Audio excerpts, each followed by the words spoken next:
Excellencies, President of the European Council, Prime Ministers, Commissioners, Vice President of the European Parliament, Ministers and Members of Parliament from across the continent, thank you very much for joining us today on our pan-European event to mark the International Holocaust Memorial Day. To remember, to honor, to declare loudly and clear, not on my watch. There are thousands of people who are watching us now on our live streaming on the European Jewish Association Facebook page, on the website of the Jerusalem Post, Channel 7 and many others. Thank you very much for joining. Ladies and gentlemen, the entire world is united and worked together to fight COVID-19 virus that took the life of 2.2 million people. Every person that died is a tragedy. And yet, even this huge tragedy does not reach the sheer scale of the biggest tragedy that happened in Europe 80 years ago, the Holocaust.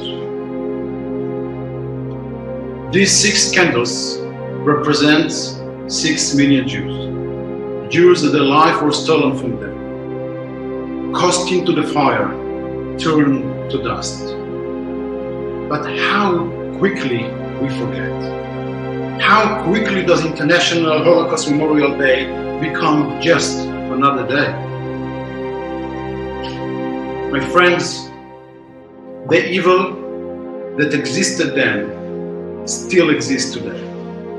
All it needs is to land in the right hands and to find the right course. And indeed, here in Europe, we see antisemitism on a dramatic rise. We see laws that ban Jewish customs being prepared or put into place. There are more Jews in Europe, they believe, that they will not be living on this continent in 10 years from now, than those who still believe that they will be here.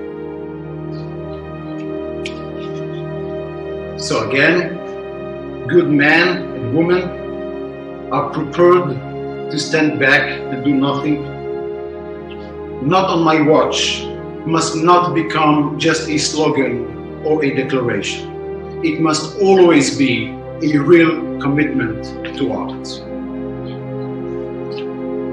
The world was amazed to see how quickly vaccines could be developed, if decision makers are ready to take the right steps. There are people who think that there is no vaccine against antisemitism and that we have no choice but just living like that. But this is not the truth. There is a vaccine against antisemitism. And by the way, it also comes with 2 shots. The first shot is through education. And the second one is showing zero tolerance towards any expression of antisemitism wherever it appears. In the name of the European Jewish Association, in the name of my colleagues, leaders of Jewish communities and organizations from across Europe, I would like to thank each one of you for your personal commitment. I thank you in advance for the measures you will be taking in order to increase education in your own countries about antisemitism. I thank you in advance for the measures you will be taking in your own countries to ensure zero tolerance towards any expression of antisemitism and to ensure that freedom of life can be continued, freedom of religion can be continued. I thank you very much. God bless you all. And it is now my honor and privilege to present our next speaker, the message of the President of the European Council, His Excellency Charles Michel.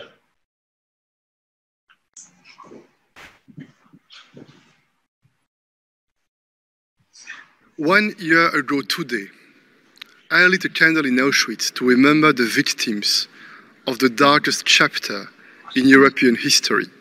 This tragedy, the systematic and industrial elimination of 6 million children, women and men, is unique in the history of humankind.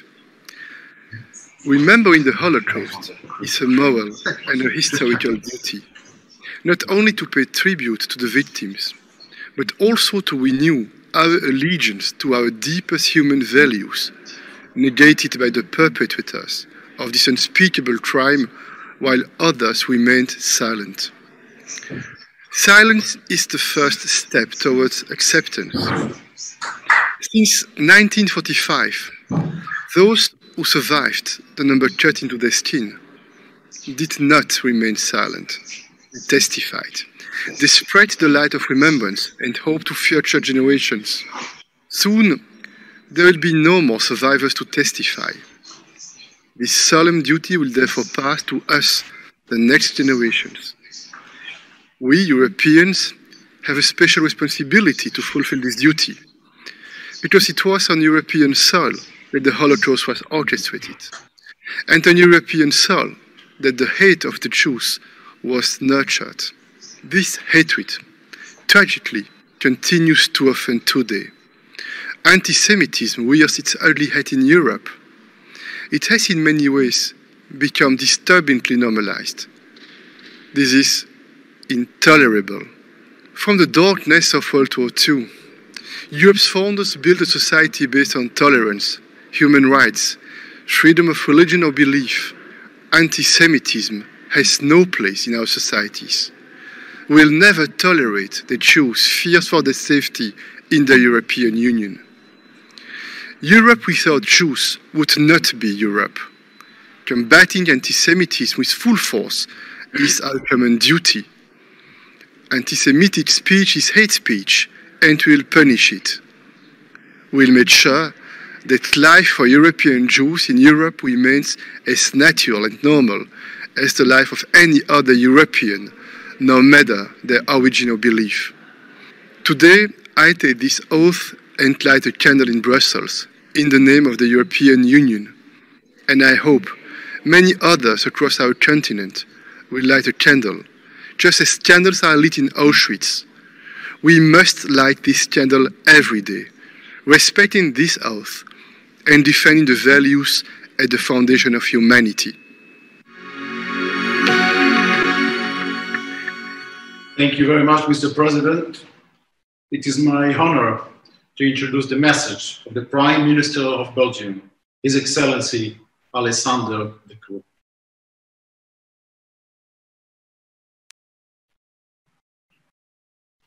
Excellencies, ladies and gentlemen, today we commemorate the nearly 6 million Jewish men, women and children who were killed in Europe, victims of the Nazi regime, victims of an unprecedented genocide.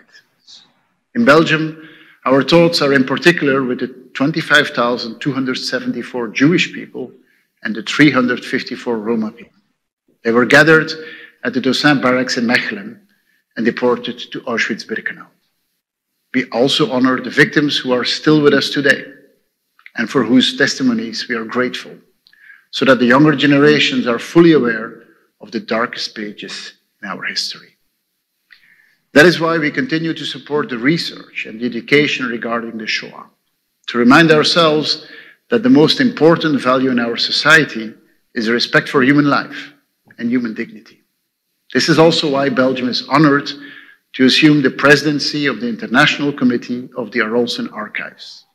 These archives will give the general public access to the stories of the victims of the Shoah, so that their memory is passed down through generations. To the survivors and the families of the victims, we promise to continue the fight against all forms of negationism and against the minimalization of the Shoah. We will do so with all political and legal means at our disposal. The genocide committed by the Nazi regime and its collaborators was the culmination of a process that began decades ago, a process that has roots stretching back for centuries. We know how this process works. It begins with words that gradually transform into actions, words of anti-Semitism, of hatred that ultimately led to all but destruction of Jewish culture in Europe. 76 years after the liberation of Auschwitz-Birkenau, we still witness surges of anti-Semitism. In some cases, even a return of the old and toxic conspiracy theories. That is why Belgium wants a European strategy, a European strengthening of the fight against anti-Semitism. Making this fight successful requires sustained effort from our side. so that the promise of never again can finally be fulfilled. Thank you. Thank you, Prime Minister. It's my absolute privilege to introduce our next speaker, Vice President of the European Commission, His Excellency Margaritis Skinas.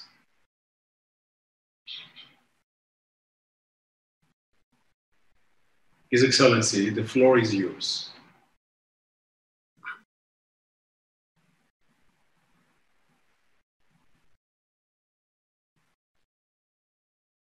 In the meantime, I would like to thank all the people who are joining us right now on our Facebook page and on the Jerusalem Post and the Channel 7. Thank you for joining. Dear friend, thank you. Dear friends, on this day, 76 years ago, Allied soldiers were passing through the gates of Auschwitz-Birkenau, putting an end to the darkest history, to the darkest chapter in the history of humanity, and cleaning a stain in Europe's collective history. Today and every day, we pay tribute to the 6 million Jews and the many others victims of the Shoah. As citizens of the European Union, a union that was born out of the ashes of the Holocaust and the Second World War, we have a collective duty to remember, not only to honor the past, also to safeguard our future. As fewer and fewer survivors are able to share with us their first-hand experiences and accounts, we must now collectively ensure, as Europeans, that their stories live on. And the pandemic has made us painfully aware of the urgency of that task. One of Belgium's last Holocaust survivors, Henry Krischka, left us this year. He spent years giving lectures in schools, ensuring that the next generation will not forget. It is now up to us to continue his legacy. New challenges arise. The pandemic has strongly affected Jewish communities economically, especially the smallest ones, as they mainly depend on donations from the faithful who could not attend religious services. We have also seen anti-Semitic, xenophobic, and hateful conspiracy theories about the spread of the virus that proliferate rapidly online. And this comes on top of a highly worrying rise in Holocaust denial and distortion, making false comparisons or accusing the Jews or Israel for profiling the Holocaust. These myths are widespread and distributed by a range of people across society. And in the face of rising anti-Semitism, no one of us can afford to remain a bystander. We must speak up and act.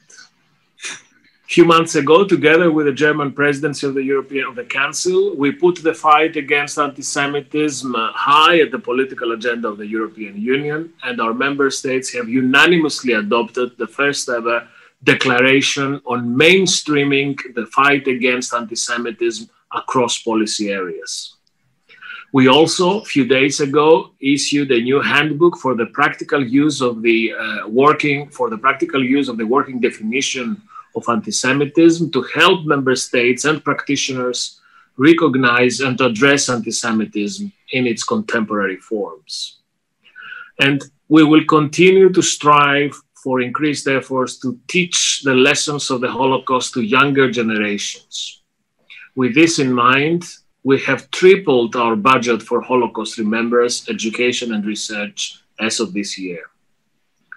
And finally, 2 days ago, we launched together with the International Holocaust Remembrance Alliance, UNESCO, the United Nations, a digital campaign, Protect the Facts, to raise awareness around the dangers of Holocaust distortion, denial, and trivialization.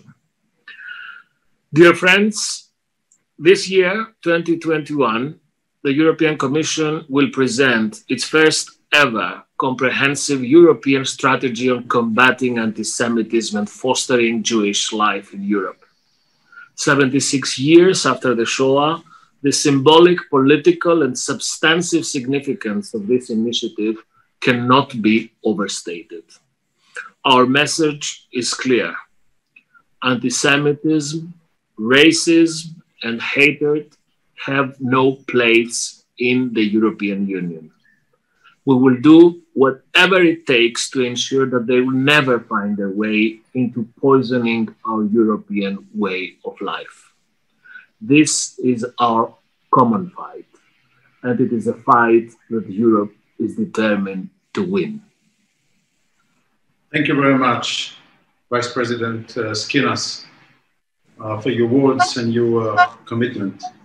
It is my absolute privilege to introduce the first Vice President of the European Parliament, Her Excellency Roberta Metsola. First Vice President, the floor is yours. Thank you very much, Rabbi Margolin. Dear friends, earlier this week I visited the Great Synagogue of Europe and met with the chief rabbi there. One of the things that struck me was that the entrance to the synagogue was barricaded with security apparatus. That almost made you forget that you were in the capital of the European Union in 2021. But it drove home the message that anti-Semitism is still rife in our societies, that genuine fears still exist, that despite decades of effort, we still have not done enough to end the scapegoating, to end the discrimination. We still have not yet done enough to make every citizen in Europe feel safe and unafraid to be themselves and worship as they like. That is our collective failure and our collective challenge. I will never forget the words spoken by Marian Turski last year, 75 years after he, weighing all of 32 kilos, walked out of Auschwitz. He called for an end to indifference. Auschwitz did not fall from the sky, he said.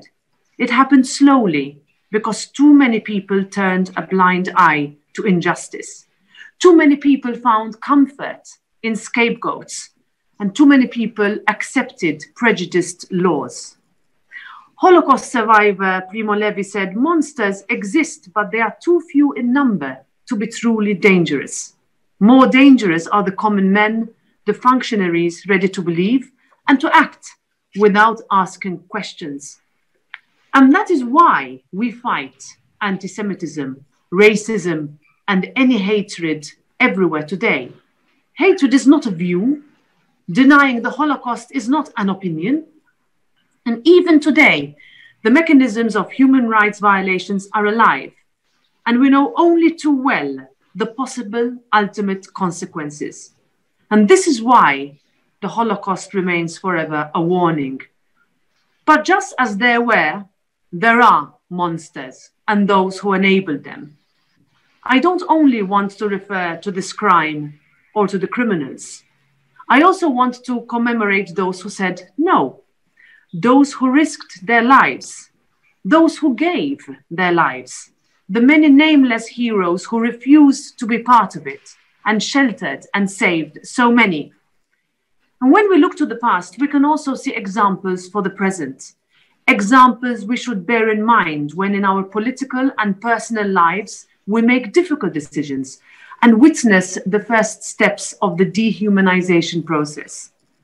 To be anti-Semitic is to be anti-European. There is no majority in Europe. We are as strong as we are because we are all different, yet all equal. A snappy slogan that encapsulates what it means to be European, that we can have different cultures, different languages, different beliefs and backgrounds and different religions, but we are all united in our shared belief of freedom and equality. Today, we still witness attacks on Jews and synagogues in Europe. We still see scapegoating, and we are still seeing states move slowly away from the values this union was founded upon. And we see our fundamental rights under threat in too many places. And we cannot be silent when Europeans live with a packed suitcase at their door, just in case. We cannot be silent in the face of injustice anywhere. Our European history has too often been built on the backs of the broken. When we say never again, we must mean it, and that means taking action. All the remaining survivors of the Holocaust are over 75. Many are in their 90s. Our duty is to learn and to teach the lessons of history, even when the voices of the survivors can be heard no more. We must never forget, we never will. Thank you very much, First Vice President Roberta Metsola, for your words. And it is my privilege to introduce our next speaker. Before I do so, I would like to send, I'm sure on behalf of all of us, our wishes for speedy recovery for the Holocaust survivor and the chairman of Yad Vashem, Chief Rabbi of Israel, Rabbi Israel Meir Lau, who was supposed to be with us today. However, he was impacted with the COVID-19 a few days ago, and therefore we are sending him from here, from all of us, our wishes for a good health for him and his family. And it's now my privilege to introduce you our next speaker, the Israeli Minister of Diaspora Affairs, Excellency Omer Yankelevich. Thank you very much. Toda Rabba, Rav Margolin, Jewish community leaders, distinguished guests. It is an honor to be with you today. This past year, COVID-19 overtook our world, changing lives globally. In addition, we're bringing about unimaginable challenges. The pandemic intensified a more ancient plague, antisemitism. Throughout history, the Jewish people have served as the scapegoat for the illnesses of the world. As such, it is no surprise that anti-Semitic sentiment spread as the pandemic raged. This week, the Ministry of Diaspora Affairs released its annual anti-Semitism report. This past year, we witnessed an alarming rise in conspiracy theories and false accusations with the spread of the pandemic, from claims that Jews spread COVID to the idea that Jews created the virus for financial gain. While this phenomenon is not new, these lies spread on social media are dangerous and highly concerning. Today, International Holocaust Memorial Day is a living reminder to humanity of the dangers of anti-Semitism. The same hate that propelled the final solution 80 years ago continues to soar on and offline today. As an outcome of the COVID regulation, Jews and everyone else spent little time in public spaces. Instead, anti-Semitism intensified on the online space. Therefore, we are called upon to respond with our own online strategy. Alongside our monitoring center, which provides comprehensive top-down reports on current anti-Semitic activity on social media, the ministry is working with major social media networks, including Facebook, Twitter, YouTube, and Amazon, to ensure accountability, just as countries are responsible for the anti-Semitic activity within their borders. Tech giants are responsible for stamping out anti-Semitism from their platforms. Another concerning development this year was the continued undermining of basic Jewish religious freedom in Europe. The recent ruling by the European Court of Justice permitting countries to ban kosher slaughter is an example of this trend. It must be made clear, anybody claiming to stand against anti-Semitism must also safeguard the freedom of religion of Jews. Both the physical and religious life of Jewish communities must be protected to ensure the future of world Jewry.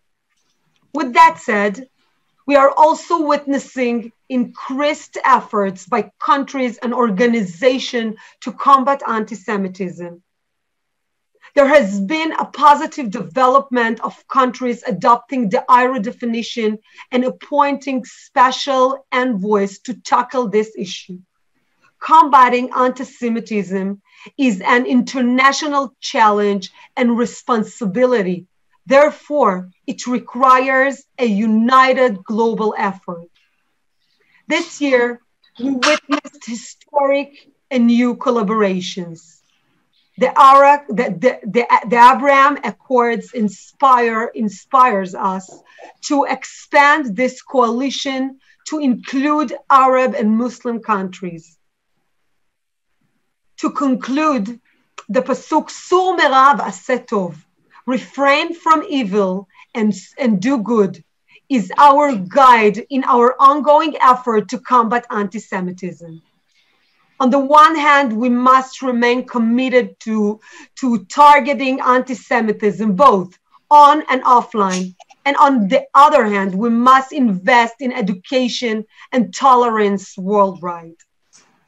What is certain is that when and where anti-Semitism picks up its ugly head, the state of Israel will not be silent. We hope that together, we will continue our united and dedicated effort to eliminate the virus of anti-Semitism from our world. Thank you very much. Toda rabba. Thank you very much, Excellency Minister Yankelevich, for your words. In the meantime, I just would like to update you that with the information we received, there are currently over 25,000 people watching our live streaming in the different channels. We thank you, all of you, for joining us today. It is my absolute privilege to introduce our next speaker, our keynote speaker, Mr. Yitzhak Herzog, Chairman of the Jewish Agency. Mr. Herzog, the floor is yours. Thank you, Rabbi Margolin. You are the European Jewish Association Chair, and I thank you for your role. Diaspora Affairs Minister, my good friend Omer Yankelevich, European Commissioner, Vice President, His Excellency Margaritis Shinas, European Parliament Vice President Roberta Metsola, leaders of Jewish communities and organizations, dear friends. Yes, if you can be muted out there, please.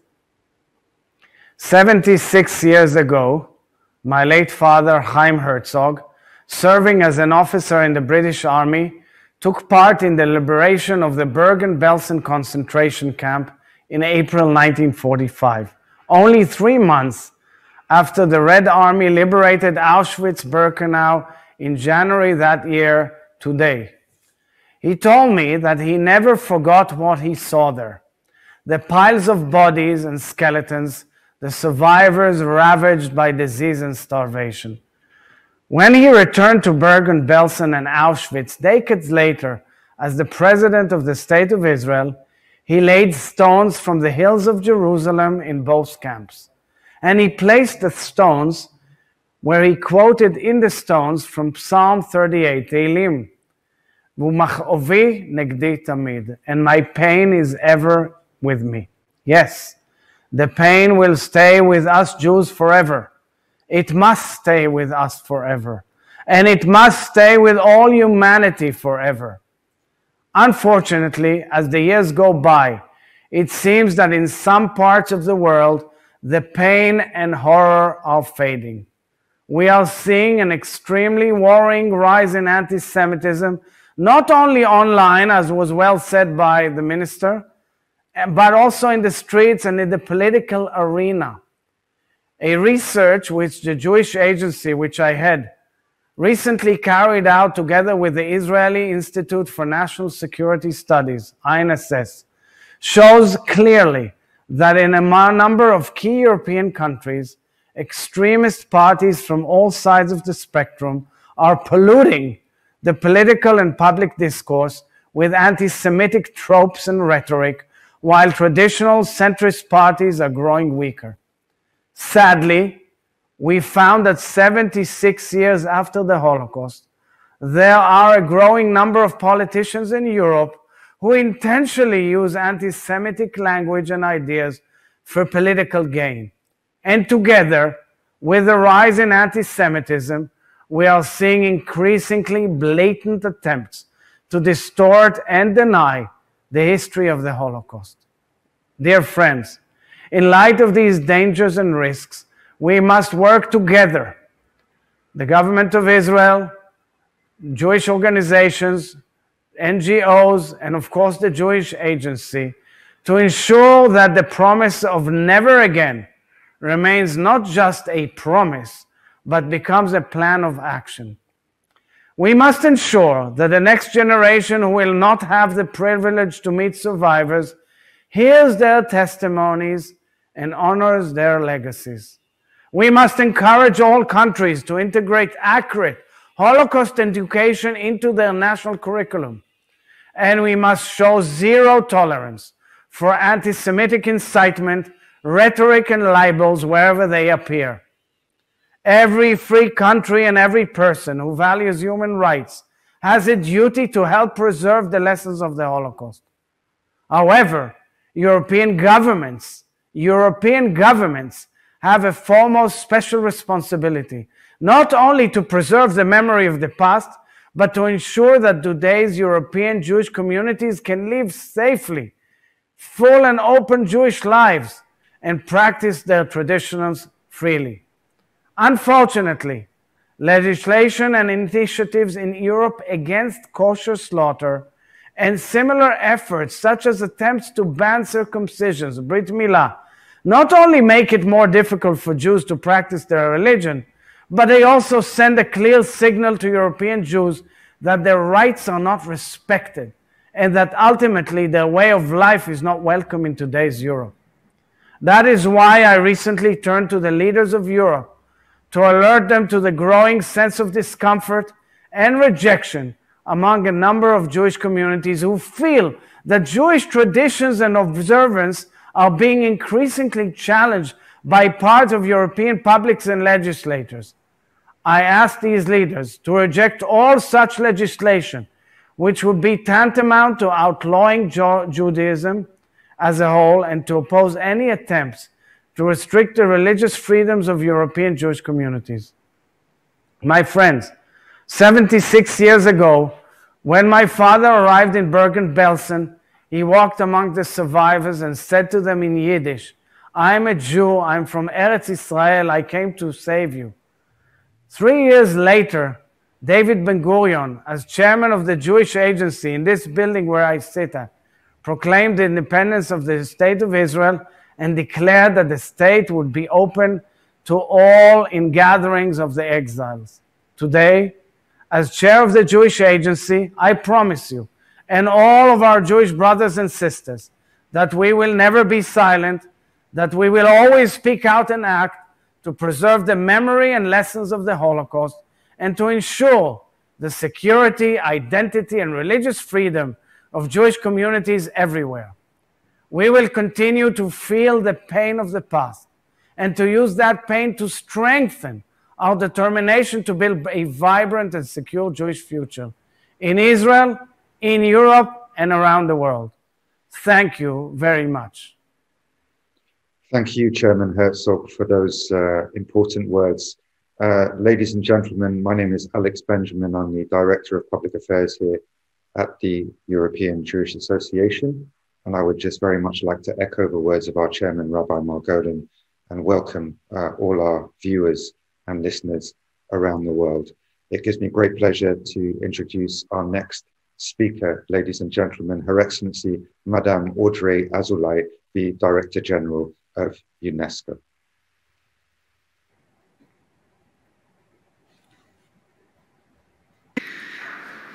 Excellencies, ladies and gentlemen, Fighting oblivion.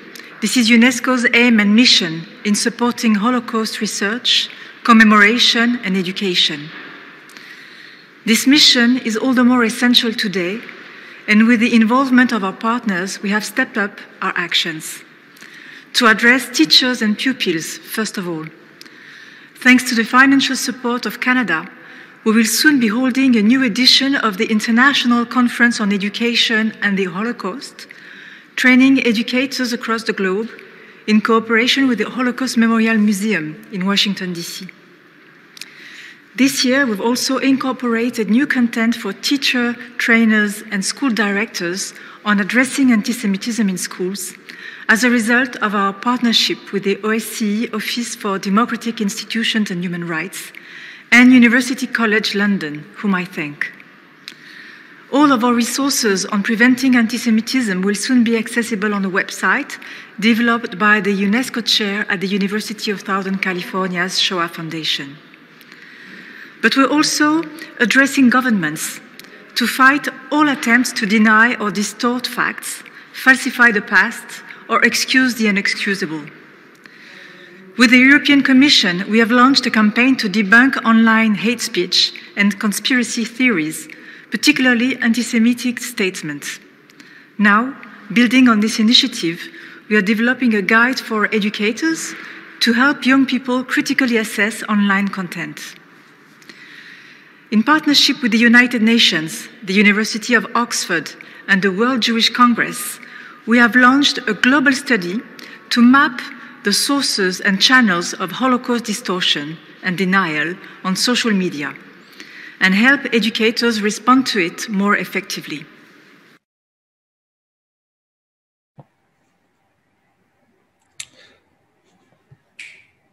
Thank you for that. Moving on, ladies and gentlemen, we're delighted to share a message with you from Her Excellency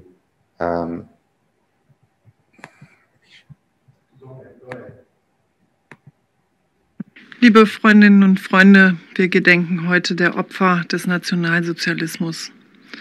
Vor allem gedenken wir der entrechteten, gequälten und systematisch ermordeten europäischen Juden.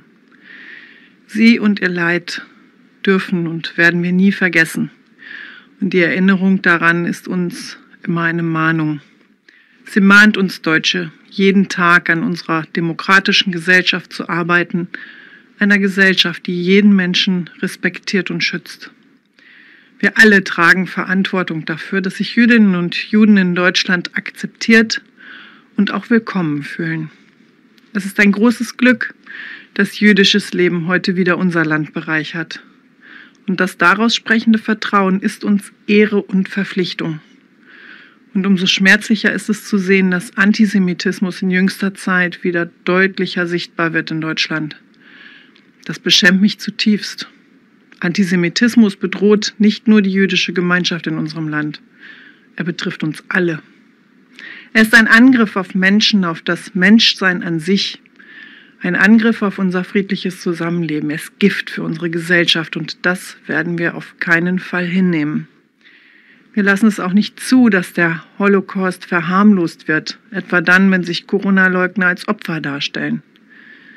Extremismus, Hass und Hetze stellen wir uns entschieden entgegen. Und dabei sind wir alle gefordert, die staatlichen Institutionen genauso wie jeder Einzelne. Entscheidende Schlüssel in diesem Kampf sind Erziehung, Bildung und auch Wissensvermittlung. Mein Ministerium fördert genau aus diesem Grund die politische Bildung, denn sie vermittelt Werte unserer Demokratie. Sie hilft, antisemitischen Denkmustern vorzubeugen, im Elternhaus, in der Schule und an allen Stellen unserer Bildungslandschaft. Und darum habe ich mich auch dafür ausgesprochen, dass alle Schülerinnen und Schüler mindestens einmal eine Gedenkstätte für die Opfer des Nationalsozialismus besuchen sollten. Neben Bewusstseinsbildung ist aber auch die Ursachenforschung wesentlich. Auch an dieser Stelle fördert mein Ministerium die Antisemitismusforschung ganz intensiv. Wir müssen den Wurzeln des Antisemitismus begegnen. Woher kommt er? Wie wirkt er genau? Wie wirken zum Beispiel auch antisemitische Bilder im Netz? Wie genau entstehen antisemitische Denkmuster, die es bis in die Mitte unserer Gesellschaft hinein gibt? Wir vernetzen die Forschung in verschiedenen Disziplinen und wir vernetzen Standorte. Denn Antisemitismusforschung ist ein Querschnittsthema. Es ist Grundlage einer wirksamen Prävention. Und sie gibt dann der Politik konkrete Handlungsempfehlungen, wie wir den Antisemitismus noch gezielter bekämpfen können. Und am Ende werden wir auch nur so unserer historischen Verantwortung gerecht. Das allgemeine Bewusstsein für Antisemitismus in der Gesellschaft ist in den vergangenen Jahren gewachsen. Und diesen Weg werden wir entschieden weitergehen. Wir sind es den Opfern der Shoah schuldig. Thank you so much, Madam Karliczek. It's my great honor now to invite to speak with us Mr. Sylvain Wasserman, MP, the Vice Chairman of the National Assembly in France. Monsieur Wasserman, the floor, sir, is yours, and thank you for taking the time to be with us today. Thank you very much, dear friends. It's a great honor for me to be here with you today. I'd like to share with you two ideas. The first one, as Vice President of the French Parliament, is the fact that our democracies have to adapt their legal lawmaking process in order to be able to cope faster with the issues raised by the new forms of anti-Semitism, and in particular, of course, the hate speech on the internet. And that's a relentless efforts we have to make to achieve this. And I wanted to underline this to start with. And second point is the importance that we have and the responsibility that we have as politicians, as citizens, to make sure that our past, and in particular Shoah, takes the right place, the proper place in the present, in our present, to make sure that the young people can build their future. And I had the opportunity to discuss that with President Emmanuel Macron when he came in my village of Quatzenheim in Alsace after the profanation of the Jewish cemetery. And I realized how much it's important that all of us take this responsibility. And the second opportunity that I had to realize this importance of memory was when I went to Auschwitz with a group of young students. And there was one teenager at the end of the day who told me, you know, sir, this day changed my life. And that underlined very clearly the importance of making the memory, our past, still alive for the new generations. Thank you very much, dear friends, and congratulations for the actions of your association. Thank you, Monsieur Wasserman. It was lovely to hear your words. We'll move on, and we are delighted, ladies and gentlemen, to welcome Her Excellency, the Federal Minister for Austria. I beg your pardon. Ladies and gentlemen, today we commemorate the International Holocaust Remembrance Day, one of the darkest chapters of our history. Today, we also commemorate the liberation of the concentration camp Auschwitz, where more than 1 million people were murdered in a most terrible way, most of them Jews. Almost 76 years after the liberation of Europe from Nazi dictatorship, we are still faced with rising anti-Semitism, not only in Austria and Europe, but also across the globe. And as time passes by, the world loses more and more of its witnesses. Witnesses who can recall these darkest days of Europe and the world all over. This is why we have to document their faces, tell their stories, and spread their powerful messages to younger generations. It is essential to raise awareness and to remind that the Shoah is not something from the past. It is still with us. Austria has a particular historical responsibility for protecting Jewish communities and commemorating what was lost in the Shoah. This is why today we stand at the forefront in combating anti-Semitism in all its forms and to protect Jewish life and culture. I'm very happy that Austria is among the first member states within the European Union with a concise and holistic national strategy. I had the honor to present this strategy only a few days ago. If we want Jewish life to remain part of our society, we have to provide prospects and combat all forms of antisemitism. We have to make sure that never forget becomes never again.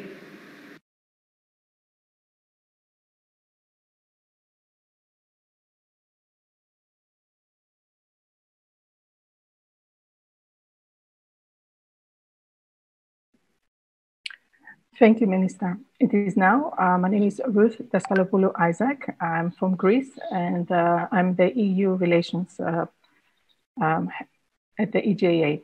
It is now my privilege to present Minister Konstantinos Tsiaras. He is the Minister of Justice of Greece. Minister, welcome, and we're happy to hear you. My colleagues will connect in a minute.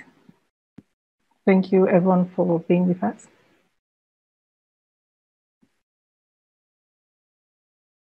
We apologize for the delay.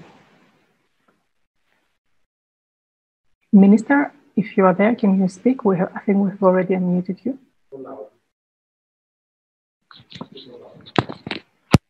Okay, Minister Konstantinos Tsiaras, if you have already, I think my colleagues have already unmuted you. If it's okay, if you can speak.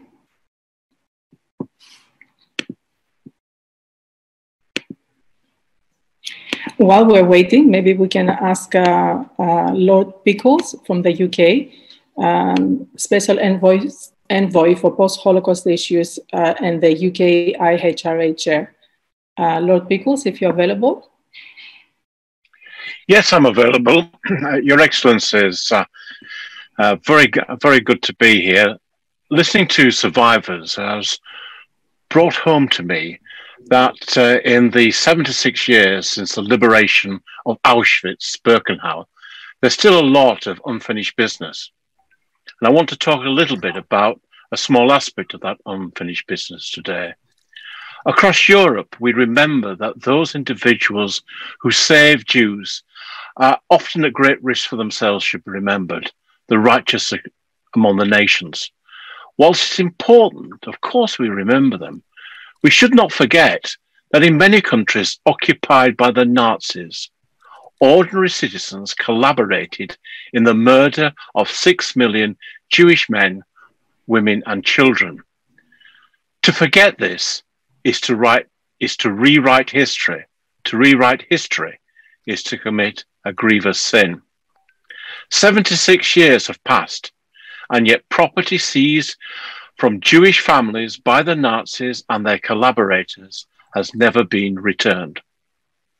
76 years have passed, and paintings seized from the homes of Jewish families often languish unseen in stores and private homes, have yet to be returned.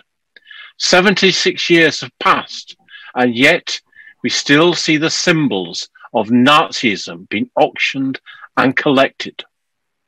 The market for Nazi memorabilia is large and apparently growing, although thankfully the major auction houses like Sotheby's and Christie's have refused to sell such items. That said, there are a number of small auction houses that do it, and I would urge those selling and collecting these items to understand the impact that it has on the families who lost their loved ones during the Holocaust.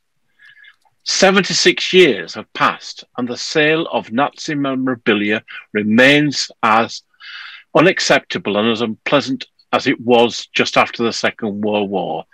Its misuse of symbols is a stain on the memory of the 6 million Jewish men, women, and children murdered by the Nazis and their collaborators during the Shoah.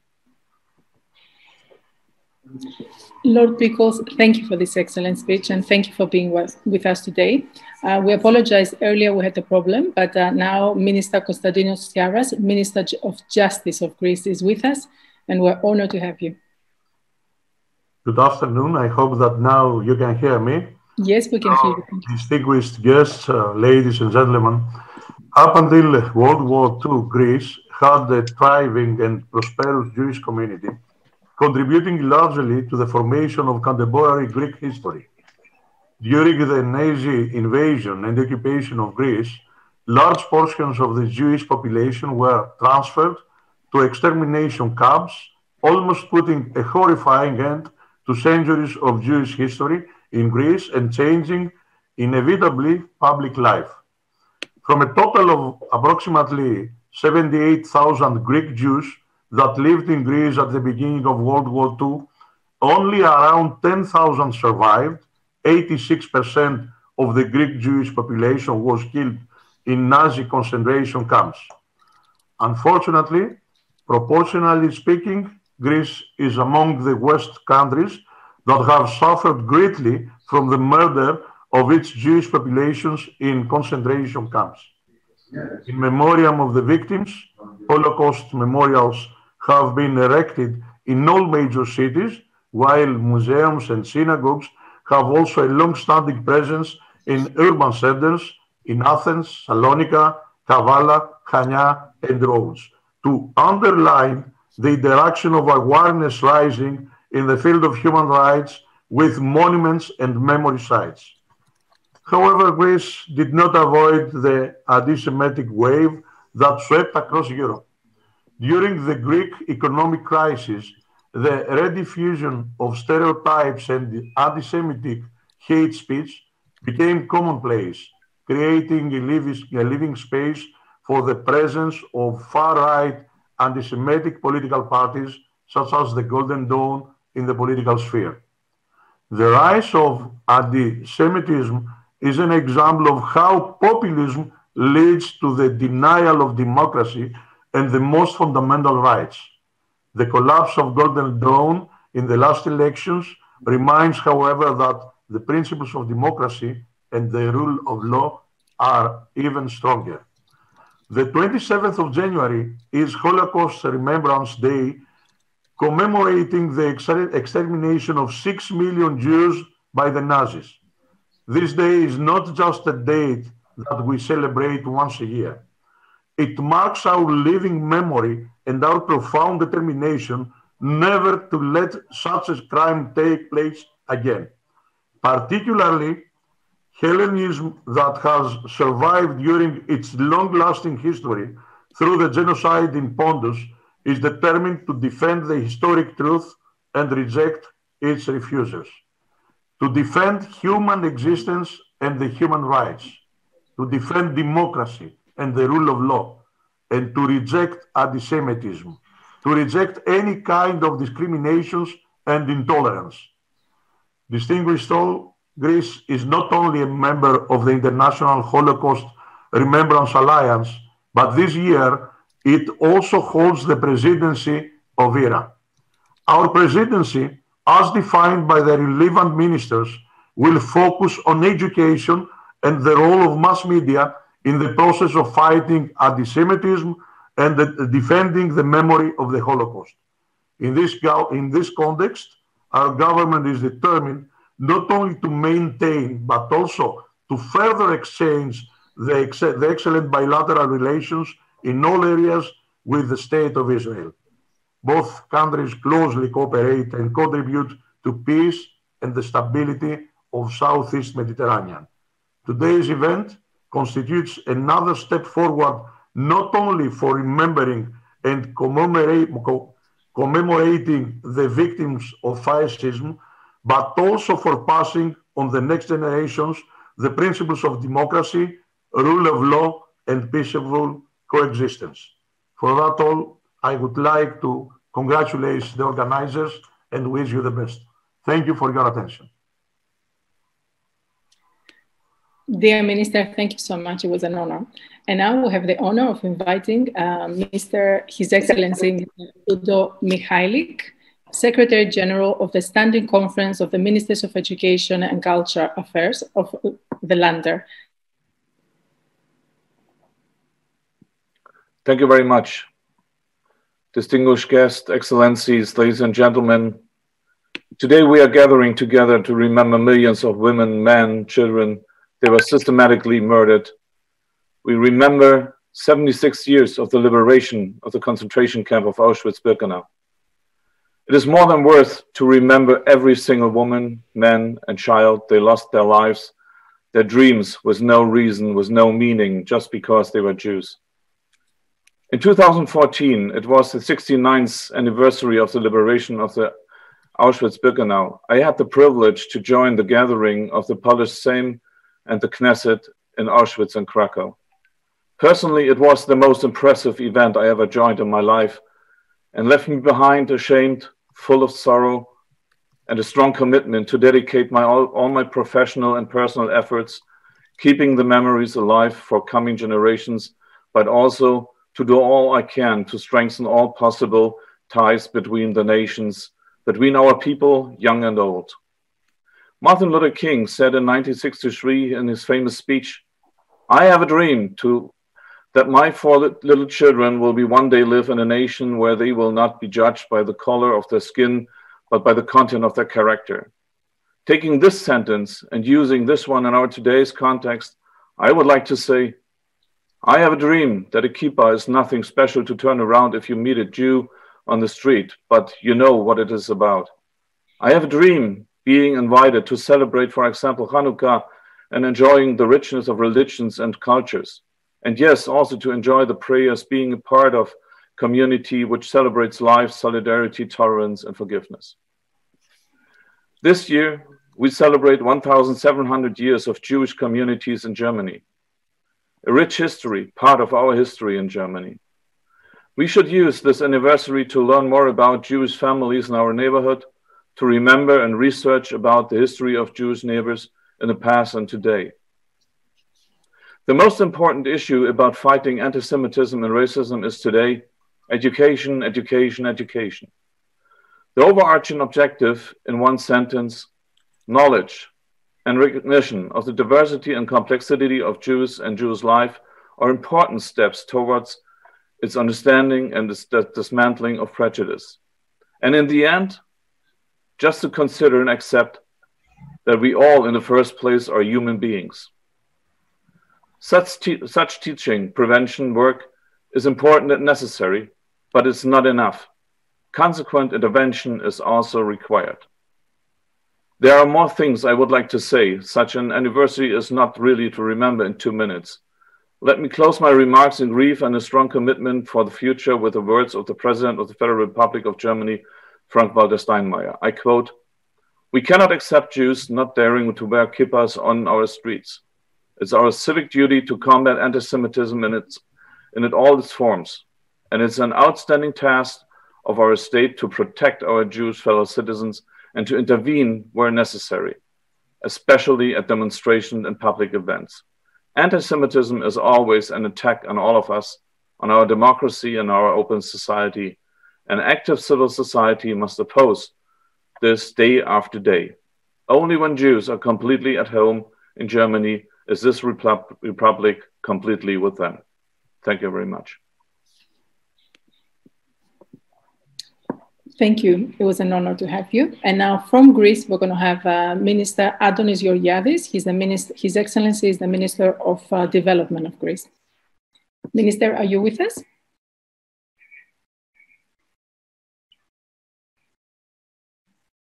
I'm sorry for the delay.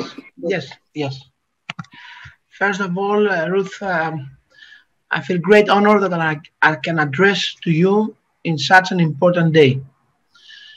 I believe that every human being should visit Auschwitz once in his life to see with their own eyes what has really happened there, kill any conspiracy theories that unfortunately still exist in our societies, and understand that the Holocaust is the #1 crime, is the unprecedented moment of human history. It's the biggest horror that humanity has ever lived. And this must never happen again. And that we have to fight anti-Semitism as strong as we can in our societies. Now, under the pandemic crisis, we see many conspiracy theories that are going through internet and you can read them in various places. We have to fight all these conspiracy theories. We have to explain to our people why anti-Semitism can kill our democracy, can kill our freedom, can kill our human nature. So I wanted to be here with you today and unite my voice with all of you in such an important day and with the message, never again. Thank you very much.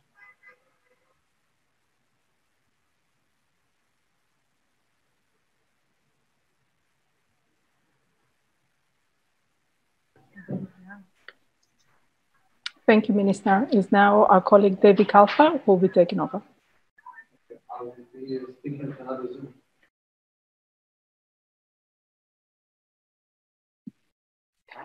Hello, everyone.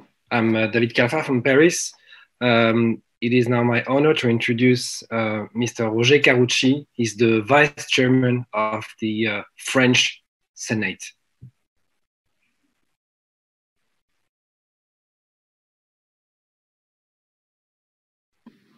Oui, c'est important de commémorer la libération des camps, la fin de l'Holocauste, pas seulement par souvenir, pas seulement pour que cela ne se reproduise pas, mais pour voir comment les choses ont évolué. Est-ce qu'en France, est-ce qu'en Europe, tout sentiment antisémite, nazi, a disparu? La réponse est non. Pendant des décennies, la culpabilité d'une partie de l'opinion par rapport à ce qui s'était passé a fait que nous n'avons pas eu, ou très peu, d'actes antisémites. Et depuis une dizaine d'années, cela, malheureusement, a recommencé. Avec, probablement, des origines différentes, des motivations différentes, mais toujours avec le même réflexe de haine, de mépris, d'incompréhension, d'injustice. Et tout ça provoque évidemment un sentiment de malaise profond en France, dans la communauté juive, mais dans la communauté nationale tout entière. Alors oui, il faut se souvenir, et merci à l'association de commémorer ces libérations de camps, pour ne plus jamais revoir ça.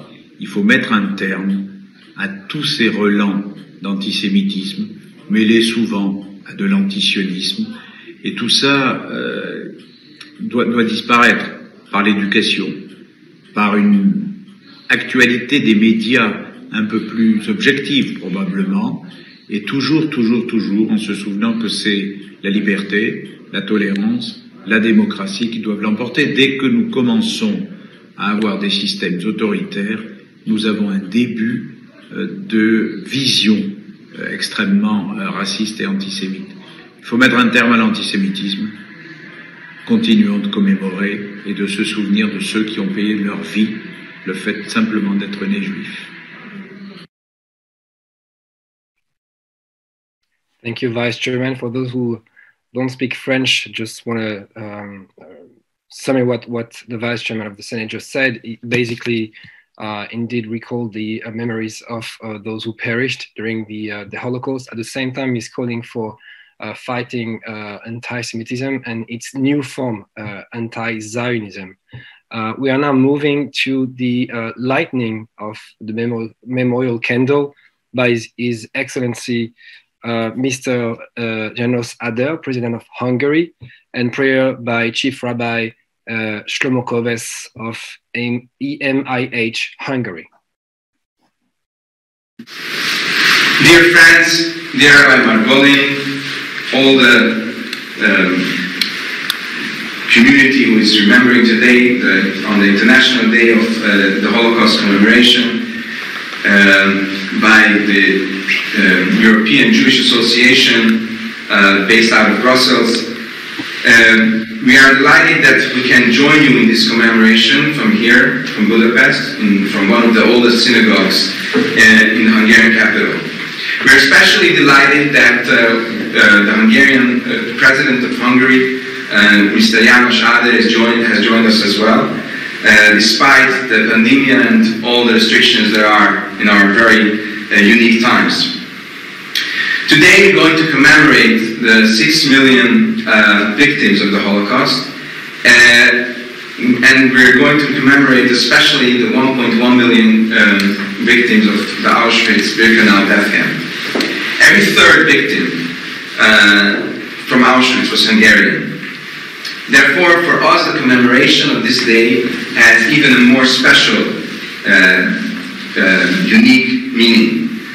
In the Jewish customs, in the Jewish way of remembering, lighting a candle symbolizes the core essence of remembering something which we have lost. When we remember the Holocaust, we should always do it in a way that we don't only remember the darkness, we also put an emphasis in the light, which was lit in this darkness, although only by a few, but the question of light is not a question of quantity, it's a question of quality. Therefore, today when we light the candle, we remember our duty in remembering and commemorating the Holocaust more than 70 years after the liberation of Auschwitz death camp should not only be in remembering what we have lost, it should make us remember our duty in rebuilding Jewish life, rebuilding whatever has been lost, and trying to find those unique, universal values that unite us all together as a Jewish community and as a humanity at large. Therefore, this commemoration has even a more special meaning in this place, in the oldest synagogue in Budapest, a medieval synagogue which was used for over than 400 years ago, and today has returned back to the Jewish community and is used again for prayer and for community life. Please join us in lighting the candles from wherever you are, and let us all remember all the victims of the Holocaust and remember our duty in trying to revive the life and revive whatever has been lost 76 years ago.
We are now moving to Excellency, Madame Adina Ioana Valean.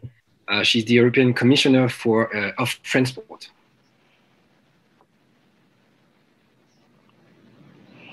Hello.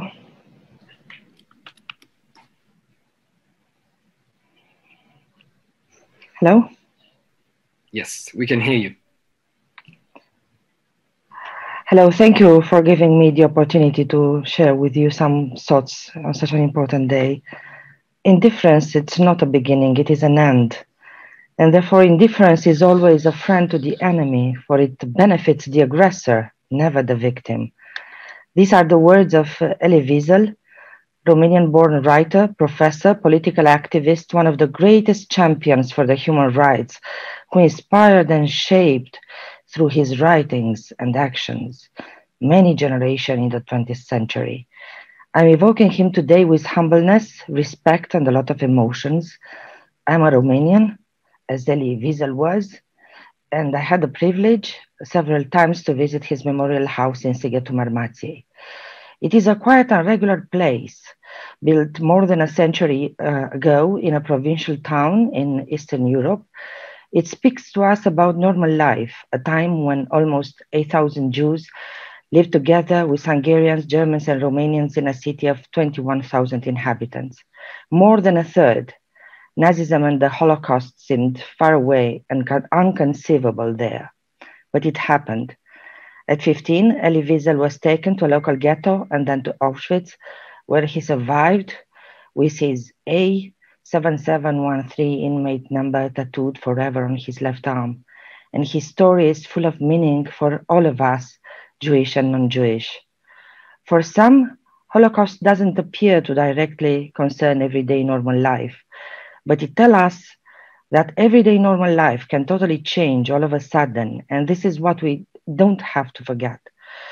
A lesson in humanity and resilience, a reminder that one part of humanity can suddenly turn against the other with dreadful consequences. I came back to Wiesel's words, indifference is an end. I am a politician, and our responsibility towards the citizens is to make a difference, as opposed to indifference. And to keep doing this, sometimes we need to have a guiding light, like Wiesel was for so many, and will always remain for me. Thank you.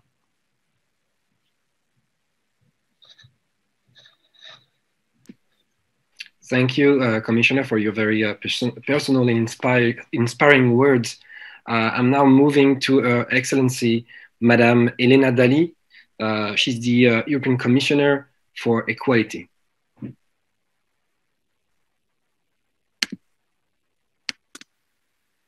On this day, marking the 76th anniversary of the liberation of the Nazi concentration camp Auschwitz-Birkenau, I pay tribute to the millions of European Jews, Roma, and other communities that were persecuted and victims of the Holocaust. The horrors of this despicable moment in Europe's history will live with us forever. What led to those atrocities were years of discrimination, hatred, scapegoating, and dehumanization. Antisemitism and hatred targeting minorities is still happening right now. We must all see the challenges that Jewish and minority communities still face, even more so in this pandemic crisis. The extra risks our Roma communities face due to exclusion and marginalization and poor living conditions, the spread of online hate speech and myths targeting Jewish communities and other minorities. We must rid our union of racism and discrimination and build a Europe that is equal, humane, and fair for everyone. Last year, the Commission adopted a new 10-year plan to support Roma equality, inclusion, and participation in the EU. We also presented an anti-racism action plan.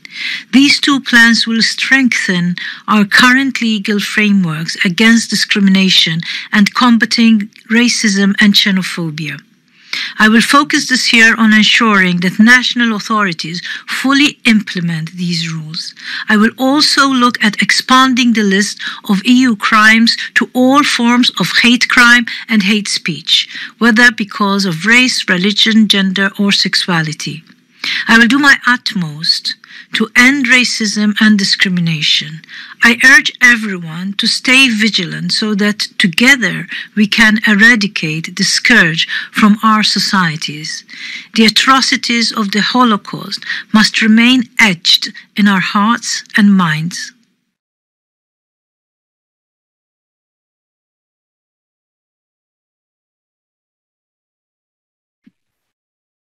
Thank you. I'm now giving the floor to my colleague, Yossi Lemkowitz.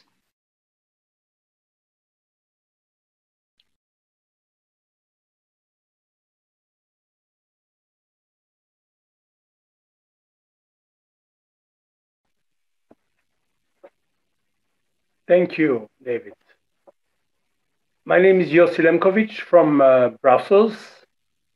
It's now my privilege to introduce the next message from Her Excellency Madame Sophie Wilmès, Deputy Prime Minister and Minister of Foreign Affairs from Belgium.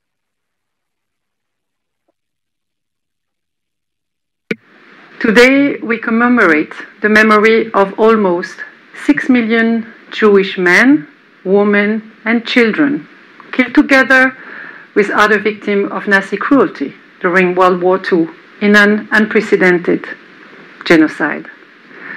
Among these victims, more than 25,000 were gathered at the Dossin barracks in Mechelen to be deported to Auschwitz.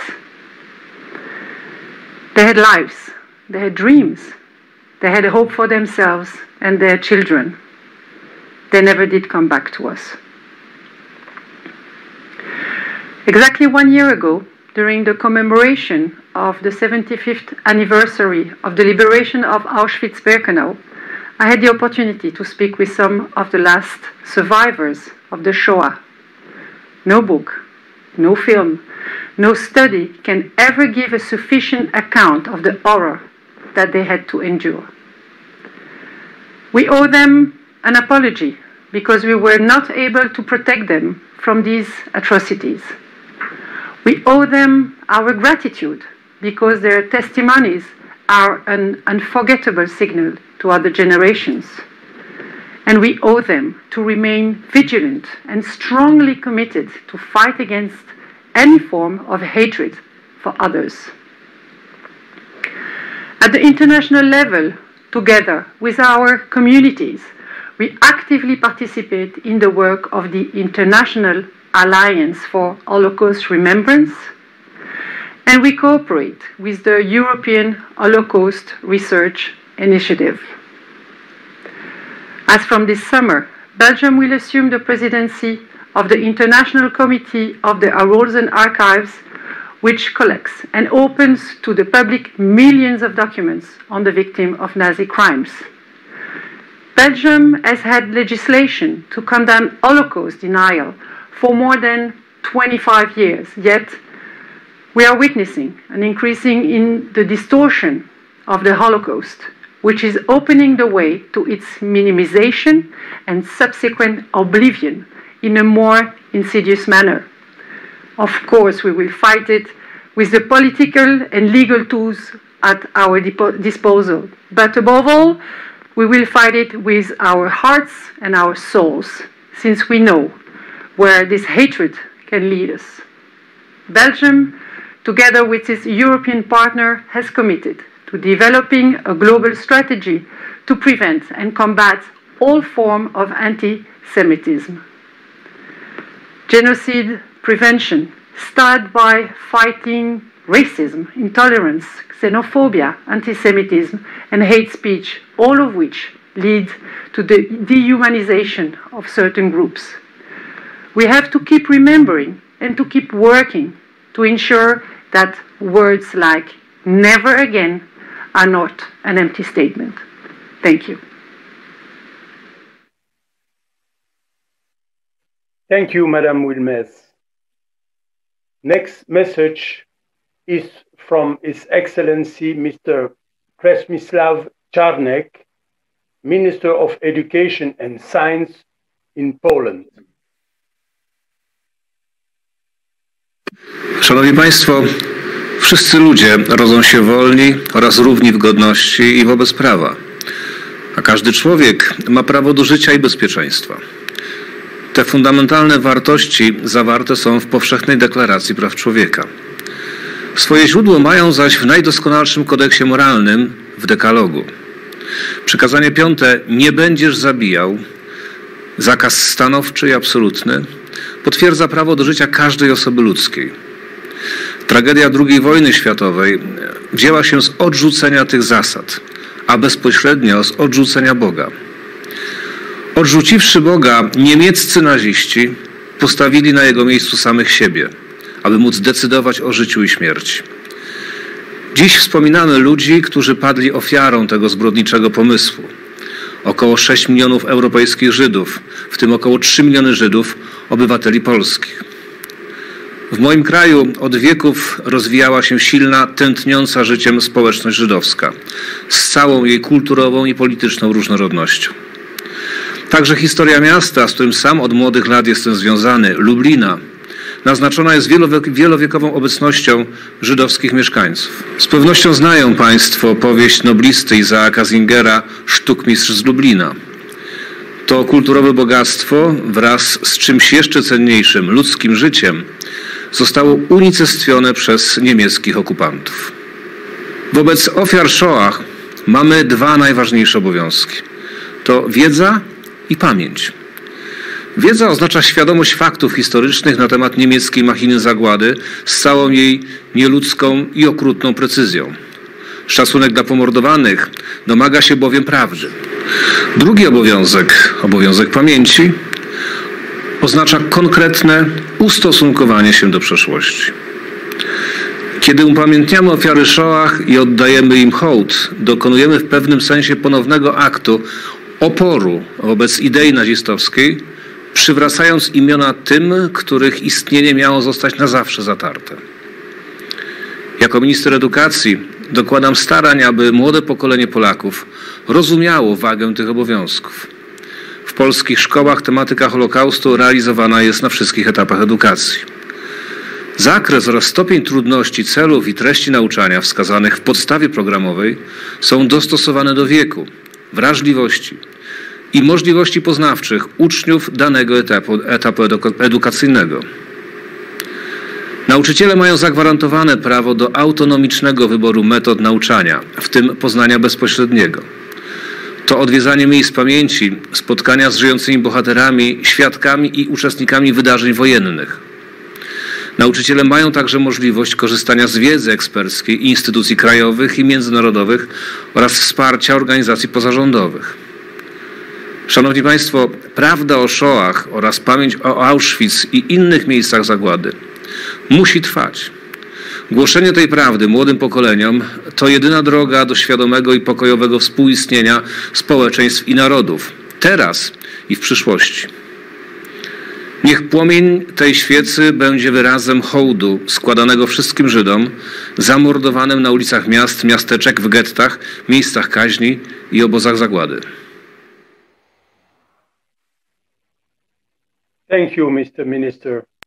Next message is from Her Excellency Madame Lucia Azzolina, Minister of Public Education in Italy.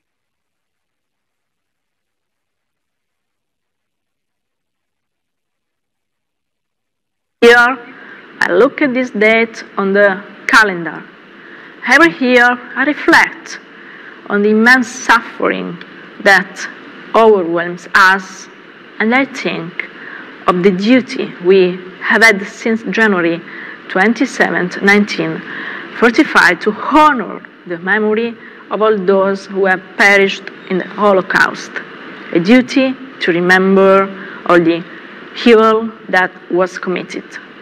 The new generations must know what happened in our recent history, so that nothing like this could ever happen again.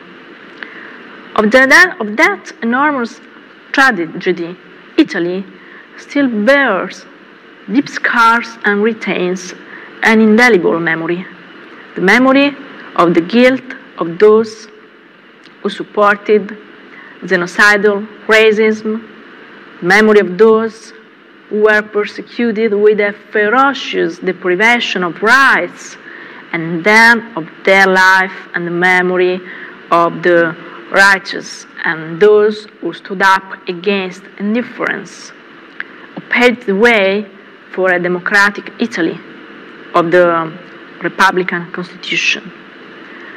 These memories are the precious legacy that we must keep alive and pass on the younger generations to educate, raise awareness, and promote the culture of tolerance and respect. The first form of respect is knowledge, while indifference is complicity.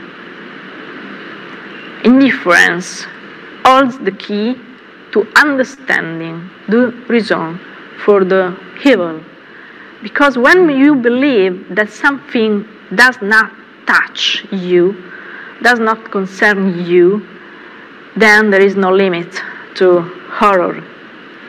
This was taught by Liliana Segre, an extraordinary woman who survived Auschwitz and who found a real enemy in the indifference, even when she was expelled from school in the general aloofness of her classmates and their teacher. Yet, she was able to transform the evil suffered into good, without revenge, without adding suffering to other suffering. This is the message of peace and reconciliation to which my country has always been committed to and has promoted as a guiding principle of civil coexistence among its citizens.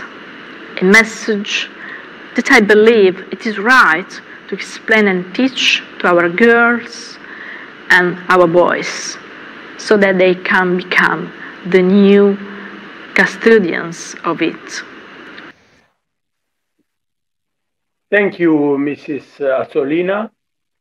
Now we will hear a message from Dr. Zoltán Marucsa, State Secretary for Public Education in Hungary. Excellencies, ministers, chief rabbis, ladies and gentlemen. The conservative Hungarian government, elected in 2010, carried out a large-scale reform in public education. The reform was directed to the structure and to the learning materials of our public education system. As a result of the reforms, a new education management system was created and a standardized content regulation was introduced. We established a professional textbook supply system. Each student in every school can get textbooks free of charge, which fit to the new content regulations. It's important to mention that at that time, the Jewish Community Roundtable was involved into the process of creating the new curricula and new textbooks. There are certain topics and politically sensitive issues which can be tackled by a centralized education system. Holocaust and the history of coexistence with Jewish people are in many countries examples of politically sensitive issues. In many countries, schools can decide how they deal with that, but we don't think it would be proper to leave the decision to individual schools or even classes whether they teach or learn about the Holocaust or not. Without a compulsory core curriculum, institutions, classes might decide to exclude this topic from the history curriculum due to political or religious considerations or just comfort because it's a sensitive issue.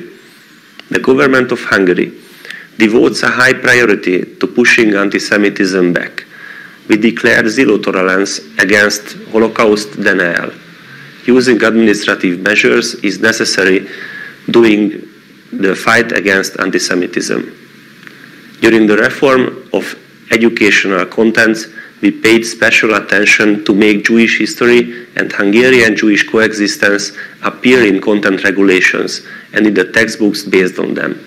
As a separate topic, reference to the ancient Greek, Roman, and Jewish and Christian roots of European culture appeared in them, as well as Jewish origin of biblical stories and the relationship of Jewish and Christian sources. In teaching history and the related documents, the history of the Jews in the Carpathian Basin and the history of Hungarian Jewish coexistence are priority topics. The curriculum recommends visiting the Holocaust Memorial Center in Budapest to all secondary school students. Certainly, of course, there are debates about a centralized education system, but it's evident that this system ensures that these important topics couldn't become underrepresented. We can be sure that each student of every school learns about the Jewish people, the Jewish-Hungarian coexistence in a favorable context. This guarantees that antisemitism has no place in Hungarian schools. Thank you for your attention. Next message is from His Excellency Dr. Jurgita Ziugzidinienė, Minister of Education, Science and Sport from Lithuania.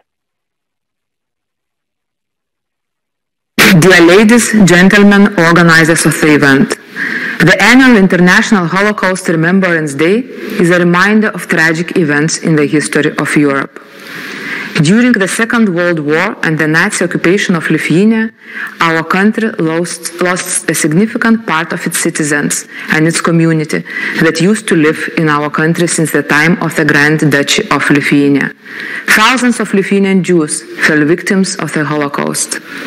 In Lithuania, alongside with the International Holocaust Remembrance Day, we also annually commemorate the National Holocaust Remembrance Day. The school curriculum adopted by the Ministry of Education, Science and Sport prescribes that teaching about the Holocaust in the context of the world and Lithuanian history is obligatory. In addition to the mandatory curricula, schools are encouraged to get actively engaged in various projects related to the subject of the Holocaust, such as writing essays, collecting information about the Holocaust in the neighborhood, taking care of Jewish memorial sites. We respect the victims and condemn the perpetrators of the Holocaust. Our admiration is also for all those who fought for the freedom and independence of Lithuania, especially for the partisans who resisted the occupation of USSR in the unequal struggle.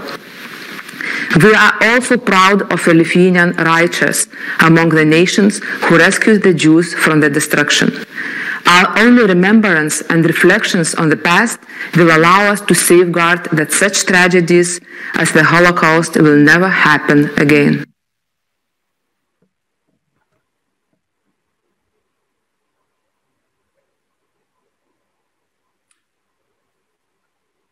Hello, and I'm Oliver Bradley for the EJA in Berlin. Our next honored speaker is the Czech Republic's Minister for Education, Youth and Sports, Mr. Václav Velkovisky.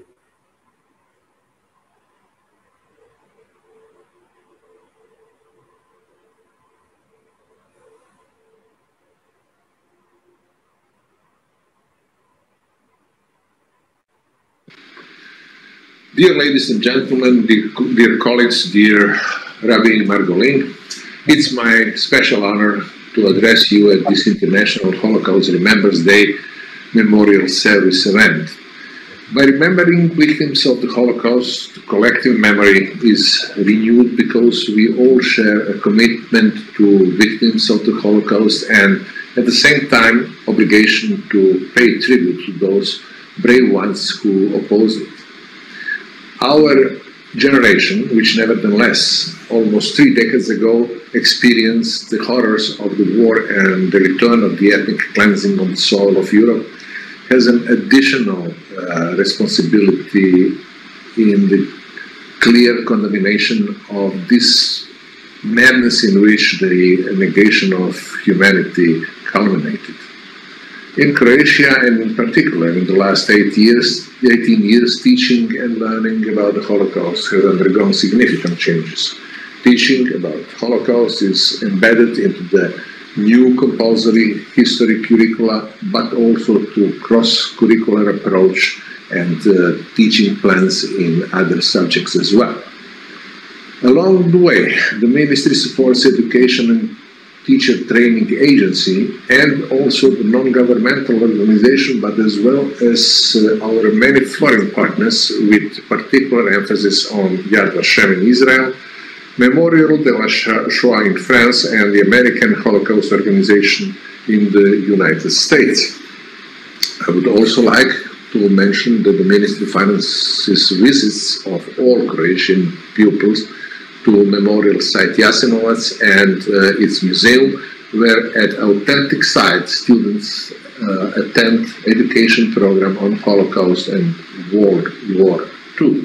We think that this can be a good starting point for young generations in commemorating and exploring those hidden histories that seeks painful confrontation with one's own past and the message that oblivion does not and should not happen. Forgetting crime is denying man and denying his humanity. Therefore, we aim to teach our young generation how to overcome differences and to build a future in which tolerance and dialogue and mutual respect will become the basis and a lasting pledge of peace. And therefore, we are especially proud of 120 Croatian righteous among the nations. All those crimes should never happen again. Thank you very much. Apologies for my previous wrong introduction. That was His Excellency Professor Dr. Radovan Fuchs, Minister of Science and Education of Croatia.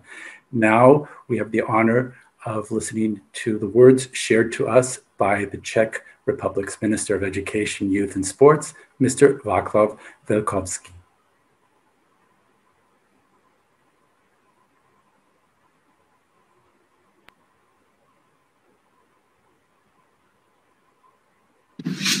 Ladies and gentlemen, I would like to first greet the founder and chairman of the European Jewish Association, Mr. Menachem Margolin, all Jewish communities around the world, and of course the Jewish community in Serbia, my dear fellow ministers and all participants in this gathering. I would like to express my deep gratitude that as the Minister of Education, Science and Technological Development, I was given the trust and honor to address you with a few words at this large and important commemorative gathering dedicated to the Holocaust Remembrance Day.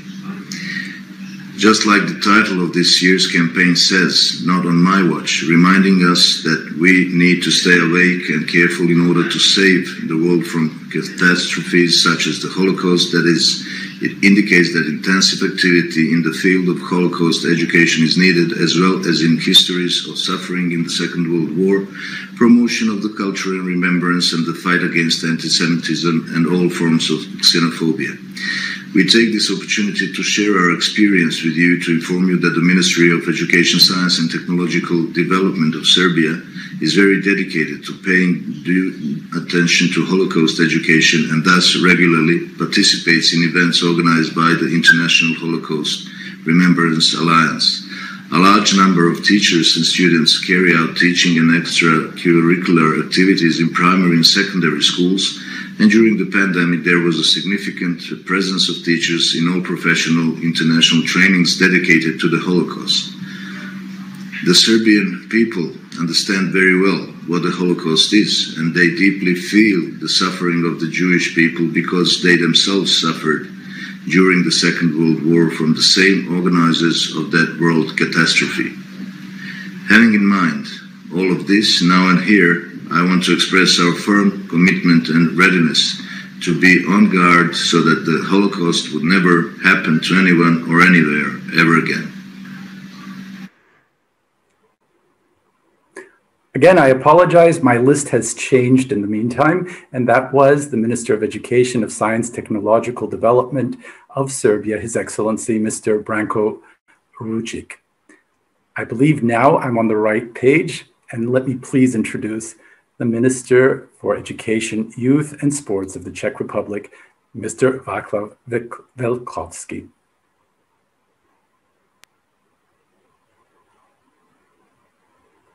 Ladies and gentlemen, I feel honored on behalf of the Ministry of Education, Youth and Sport of the Czech Republic to be invited to speak to this conference. In 1966, Theodor Adorno wrote, "Die Forderung, dass Auschwitz nicht noch einmal sei, ist die allererste Anerziehung. Sie geht so sehr jeglicher anderen voran, dass ich werde glaube, sie begründen zu müssen noch zu sollen. Was Adorno wrong in his estimate? What has actually changed now in 2021? We are witnessing growing intolerance. We are facing an escalation of hatred in society that results from its frustration.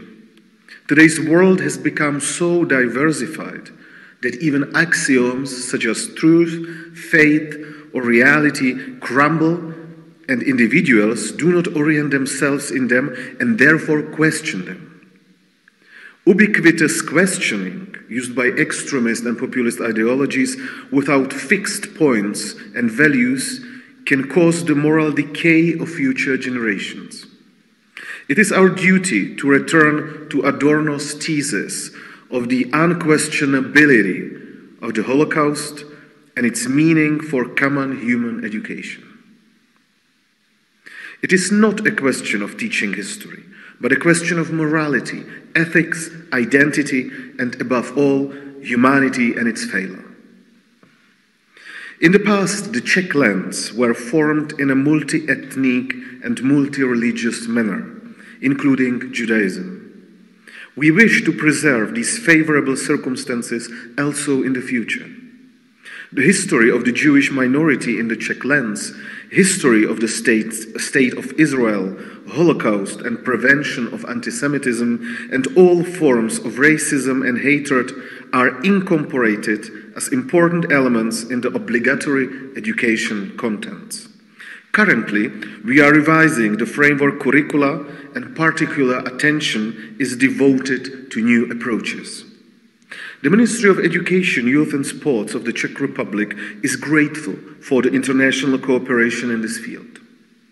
The most advanced teacher training is organized jointly with the Yad Vashem.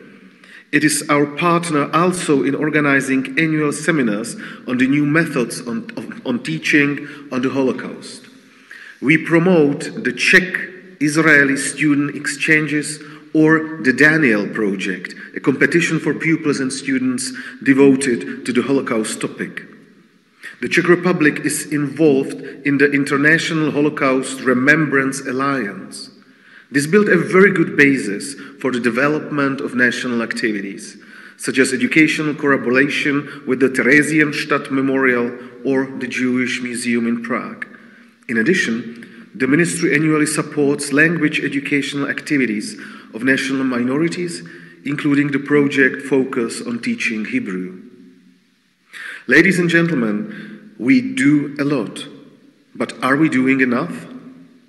What we need is an understanding that the Holocaust is not just an 80 years old event, but it is part of us all, that it must be perceived not as a closed past, but as a painful part of humanity to which we must draw attention, which we must be aware of, and which we must be able to convey to future generations, not only because of our ancestors, but mainly because of our kids and the world they are going to build. Thank you for your attention.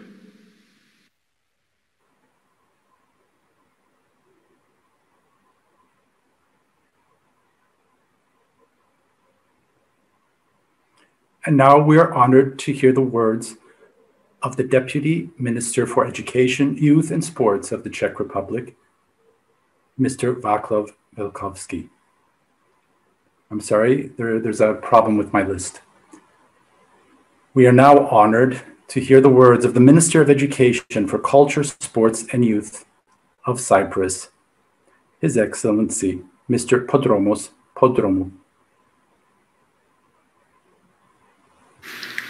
Today, 76 years following the liberation of Auschwitz-Birkenau by the Allied forces, we reiterate our profound respect to the victims and survivors of the Holocaust.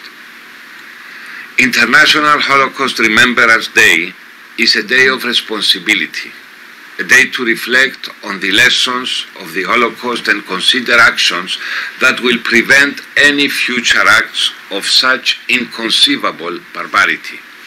The Republic of Cyprus is fully committed and promotes education, remembrance, and research about the Holocaust and is working to join the International Holocaust Remembrance Alliance as an observer state within this year.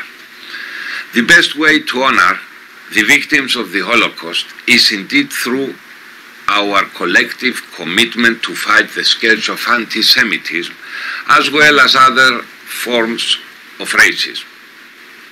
In December 2019, Cyprus became one of the first states that adopted the EJA working definition of antisemitism, a very significant guidance tool for education and training.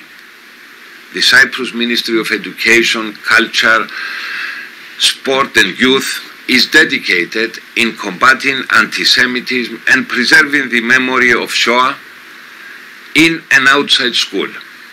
As a ministry, we have signed the Memorandum of Understanding with Israel's Yad Vashem, the Holocaust Martyrs and Heroes Remembrance Authority, in order to join forces in tackling antisemitism, but also in better teaching secondary school students the sensitive subject of the Holocaust.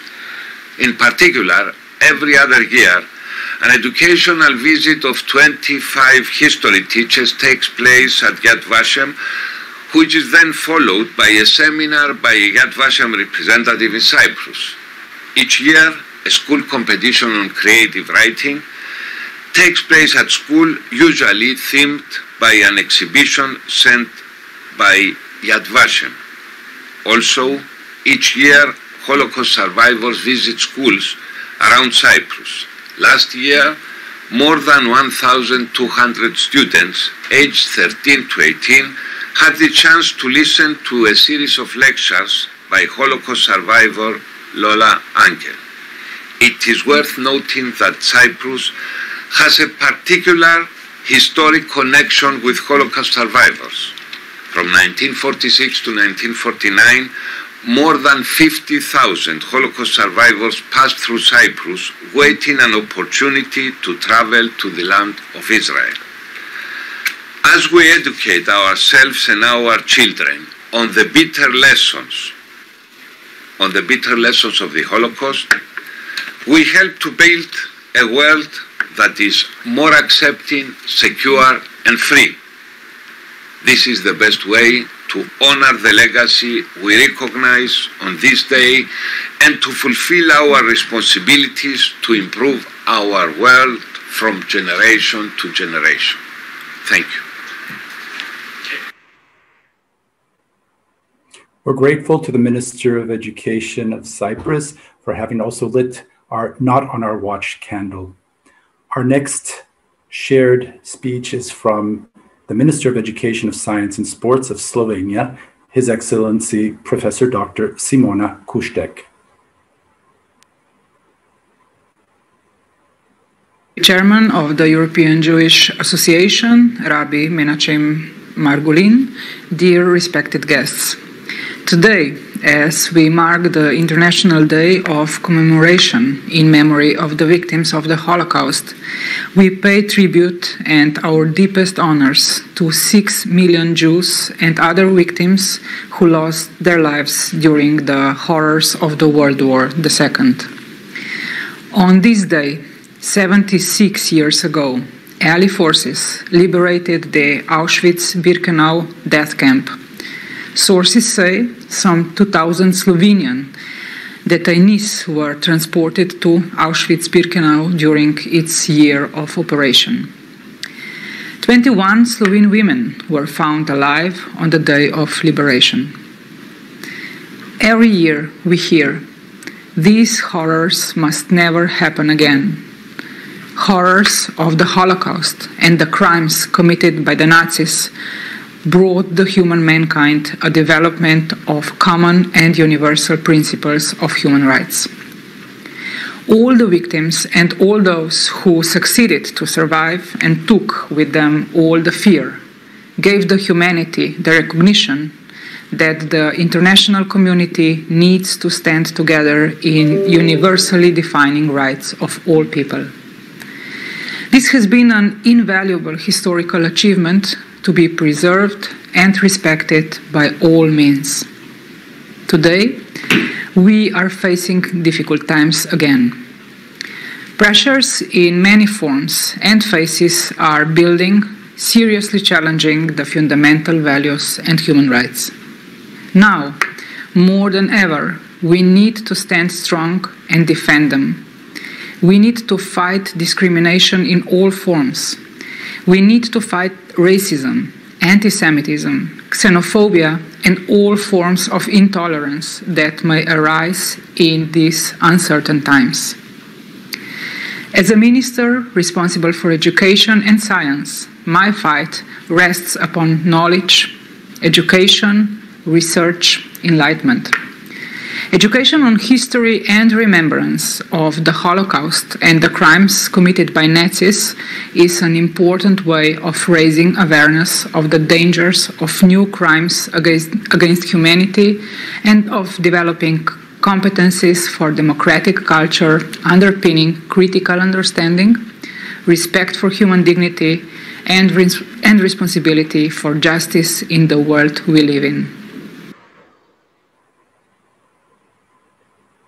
We're very grateful for Minister Kuciak's wise words.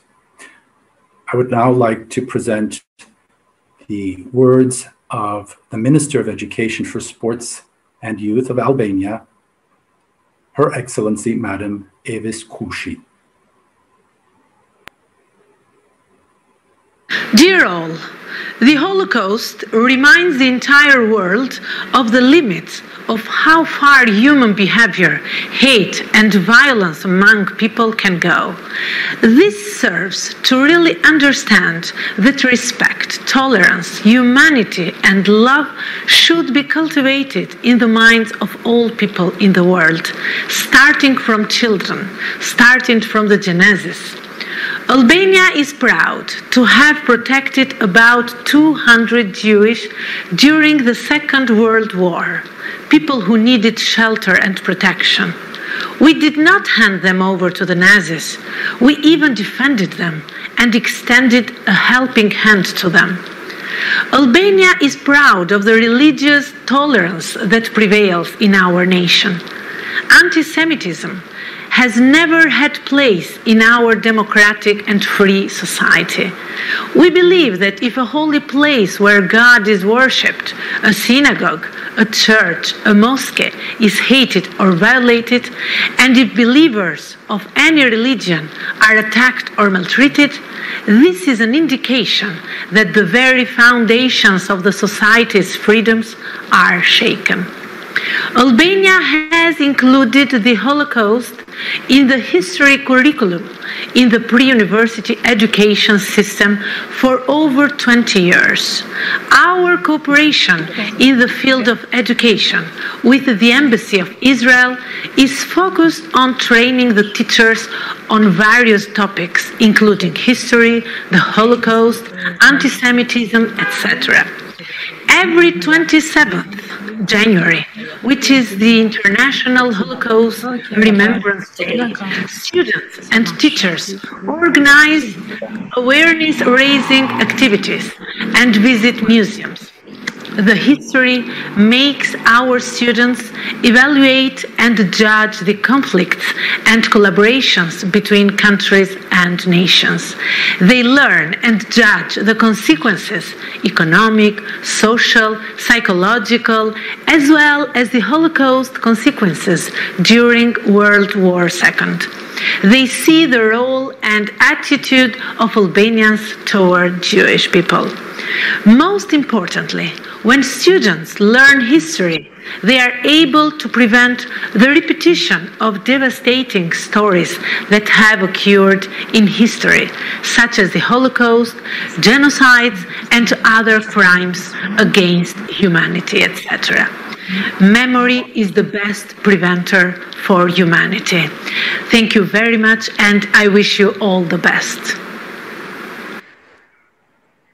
Thank you very much. Minister Kushi's words. Thank you. Thank you, Adira. Thanks.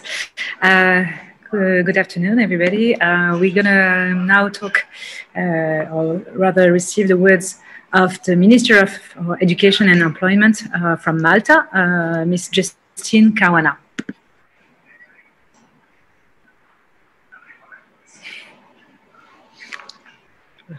Remembering the Jewish people today should direct our focus to all other groups within our communities who are still facing atrocities and blatant discriminations and breach of human rights, even today as I speak. These cohorts include persons with disabilities, the LGBTIQ community, and Roma, who are the victims of discrimination, persecution, and genocide.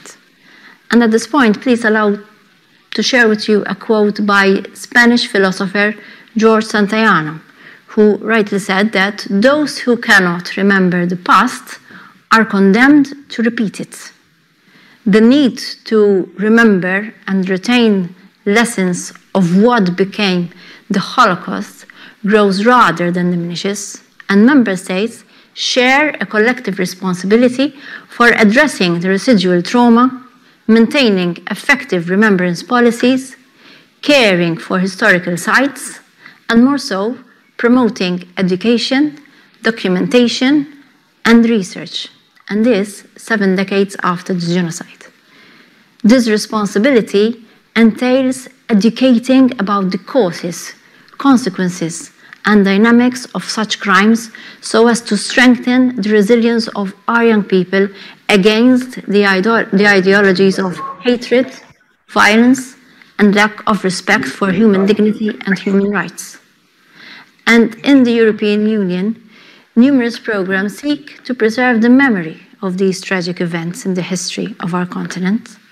And since 1995, the European Parliament has adopted resolution drawing attention to the obligation to remember not only through commemorations, but also through education. And as Minister for Education in Malta, I am not only committed to this agenda, but also to dedicate my endeavors to ensure an education system fostering a holistic approach and to instill in our children the values of respect, love and solidarity, and annihilate the negative ideologies spurred by hatred.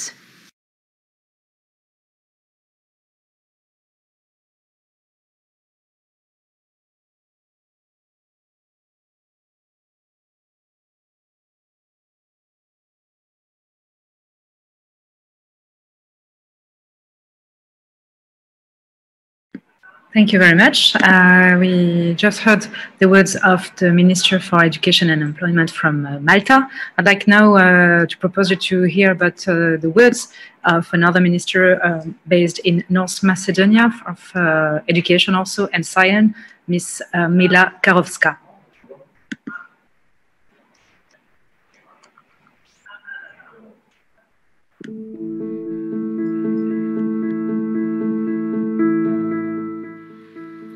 We remember more than 6 million Jewish victims of death camps.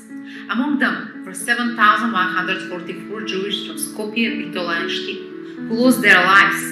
We must never forget that, but remembering is not enough.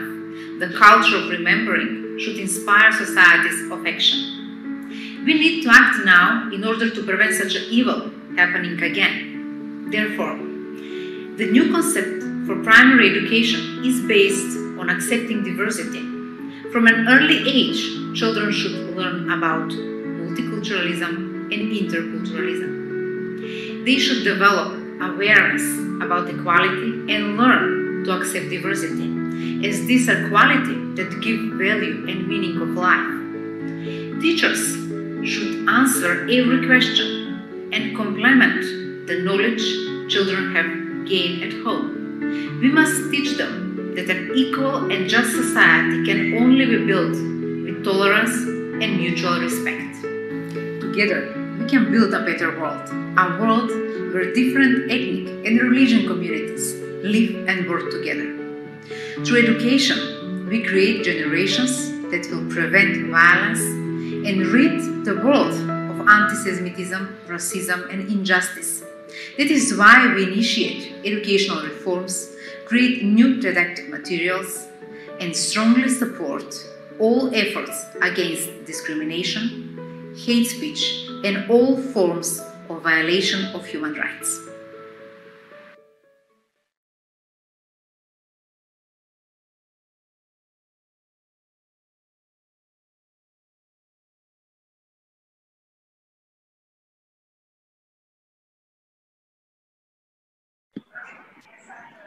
Thanks for this video. Now we'll go in another country. We'll go to Finland, where the Minister of the Interior, Mr. Olli-Pekka Parviainen, will talk also today. Thanks, Mr. Olli-Pekka Parviainen, for being with us. Thank you, Chair. I am the State Secretary of the Ministry of the Interior, and the Minister sends her greetings. At the moment, anti-Semitism is once more a growing phenomenon in Europe and wider. The Internet, for example, has provided new and ever-evolving grounds for hate, and this hate can manifest itself in the streets and even in some politics. In the Internet, please turn up your mics, please.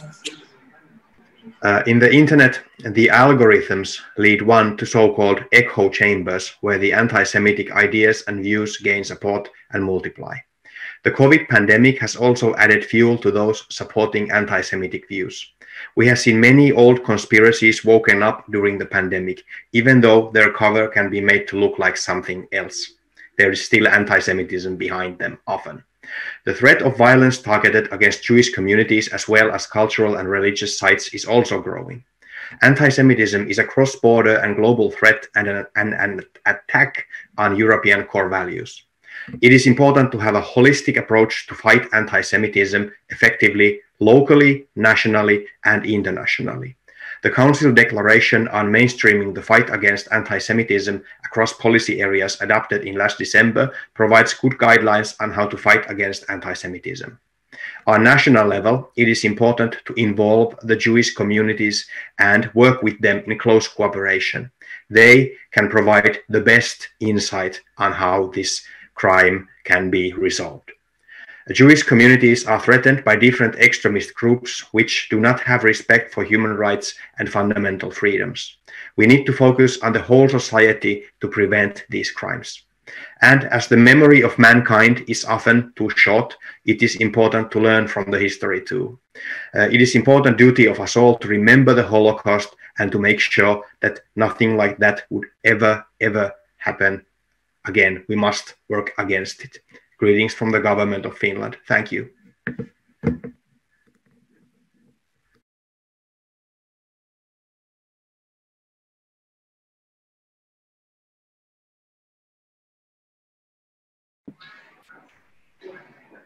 Thank you, Mr. To let us know that we don't have to remember. Thanks for your words. Now we will end with France, with Mr. Sylvain Maillard, who was the chairman of Antisemitism Parliamentary Group and who has such introduced a resolution assimilating anti-Zionism to antisemitism. Mr. Maillard, we would like to hear you now. Thanks. Thank you. Do you hear me? It's okay. Very well. Thank you. You are in your car. Ladies and gentlemen, first of all, I want to thank the European Jewish Association for organizing this online commemoration for the Holocaust Remembrance Day and for inviting me to take part in this event. Such commemorations are essential for the victim and their descendants, but also in order to never forget the horror that antisemitism can create in our societies. Such a reminder is essential to our times as we are facing a significant resurgence of anti-Semitic crimes.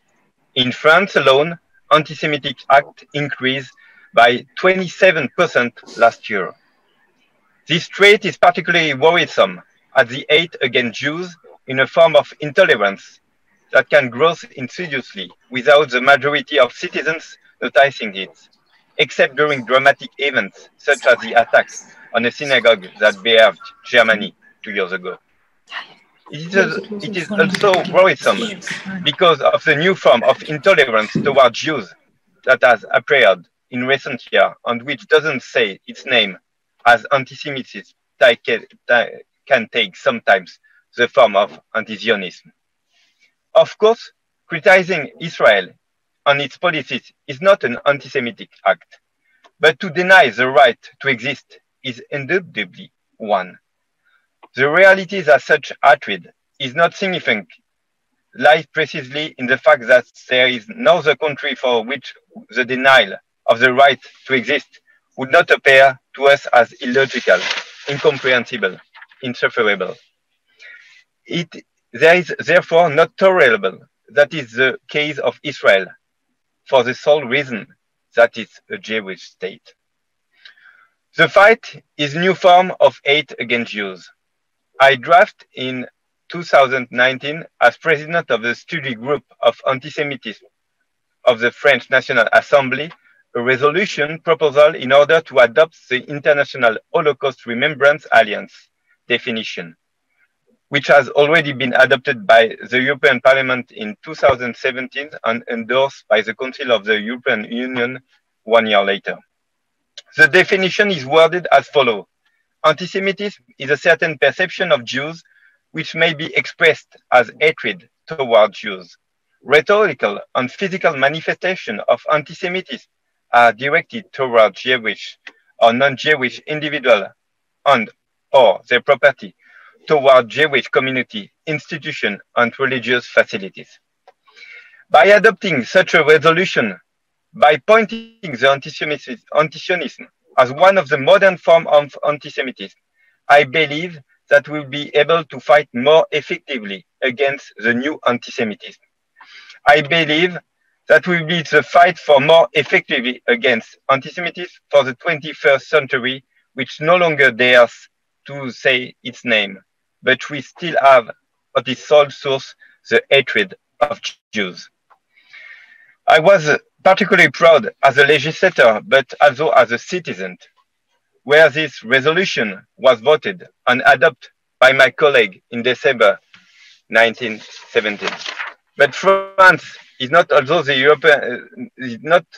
only European country confronted by the resurgence of discrimination against the Jews. As anti-Semitism is a global threat, the fight again, it must therefore mobilize all countries of our continent and abroad.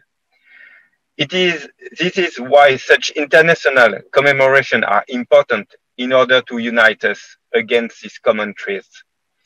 That is why I was so eager to be part of this commemoration day today. Thank you.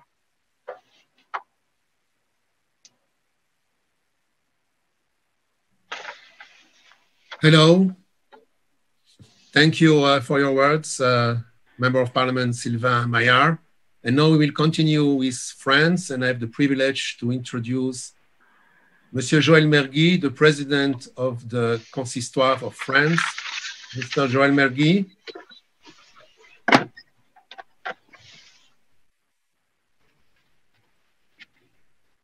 Bonjour à toutes et à tous, et je suis épaté par le nombre extraordinaire de personnalités qui viennent de toute l'Europe dénoncer dans cette journée historique l'antisémitisme. L'année dernière, à la même date, nous étions à Jérusalem, à Yad Vashem, avec le chef de l'État d'Israël, avec les présidents et responsables de tous les pays du monde pour les 75 ans de la libération des camps. Je ne peux pas oublier ce moment parce que nous étions les uns contre les autres, les uns à côté des autres, dans un moment que nous ne pouvons pas réaliser aujourd'hui. Nous étions tout près des rescapés de la Shoah qui étaient à Yad Vashem. Et c'était un moment d'espoir parce que le monde entier était présent à Jérusalem pour dénoncer l'antisémitisme. Et par sa présence à Jérusalem, le monde entier dénonçait aussi l'antisionisme et reconnaissait quelque part implicitement l'importance de Jérusalem pour le monde juif et pour Israël. Un an après, aujourd'hui, nous sommes dispersés. Nous ne pouvons pas nous réunir, sinon par ce Zoom qui nous permet de commémorer. Mais nous savons que l'antisémitisme est encore présent en Europe, que l'antisionisme est encore une réalité, que malheureusement aussi la liberté religieuse est combattue par certains et que dans certains pays, vivre comme juif devient difficile. Je voudrais ici redire, dans ma responsabilité de président de la plus importante communauté juive d'Europe en France, que lorsque les juifs commencent à s'interroger sur leur avenir en Europe, l'Europe doit aussi s'interroger sur son propre avenir. Nous avons ici, aujourd'hui, encore de l'antisémitisme, encore de l'antisionisme, encore de l'intolérance, encore des haines, et une nouvelle forme de haine qui s'est attaquée aux Juifs et qui s'attaque au monde, qui est le terrorisme et l'islamisme radical. Alors, je voudrais finir par une petite note d'espoir, parce qu'en même temps qu'aujourd'hui, c'est cette journée de commémoration, c'est aussi pour le peuple juif la journée de Tou Bishvat. De Tou Bishvat, qui est la journée de la plantation des arbres, qui est la journée de la préservation de la nature, mais qui est la journée du lien du peuple juif avec Jérusalem, du lien des fruits. Alors, disons-nous aujourd'hui que aussi longtemps qu'autant de personnalités du monde se réuniront, que ce soit à Jérusalem ou par le biais de ces commémorations, pour dénoncer l'antisémitisme et l'antisionisme, mais aussi pour promouvoir le judaïsme dans les différents pays d'Europe, aussi longtemps le peuple juif continuera à se battre et à espérer. Merci, Monsieur Joël Mergui, président du Consistoire central de France et de Paris, la plus importante communauté juive en Europe. Et maintenant, and now we will go to Italy, to the president of the Jewish community of Milan, Milo Asbani. Thank you for inviting me. With the permission of Rav Margolin, I would like just to say that from Sunday we are celebrating this Remember Days with a lot of TV interview, with a lot of politicians who call us to invite us to participate to many Zoom, etc. I think the most important things that we must continue to do is to work on the young generation. This is what our Holocaust survivor was doing for many years. But unfortunately, our Liliana Segre decided end of last year to stop to go around to talk with the students because she's a little bit tired. We have Edo Fiano that passed away a month ago. We have a Franco Schönheit that a year ago passed away. But we are trying to prepare the young generation in order to go to many schools and to talk with the students. This is what we are doing. This is what all of us must continue to do. I just want to before closing, I was just to give a small example that must be like a worry for all of us. Last Sunday, during a webinar that we are doing in the Jewish community, because we are working in the last few months on many Zoom, this is the only way we can reach the people in this moment. So we was talking about the negationist. And during this webinar, one of the Italian teacher asked us if we can send somebody to explain to the student who are the Jews. So this make a little bit worry. I mean, that in some school, the people don't know even who are the Jews. So I think all of us must take the responsibility to prepare our young generation and in order to never forget.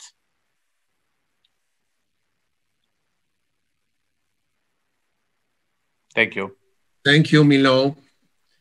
And now we will ask Estrella Bengio, President of the Jewish Community of Madrid, to deliver her message. Estrella? Good afternoon. Can you hear me? Yes.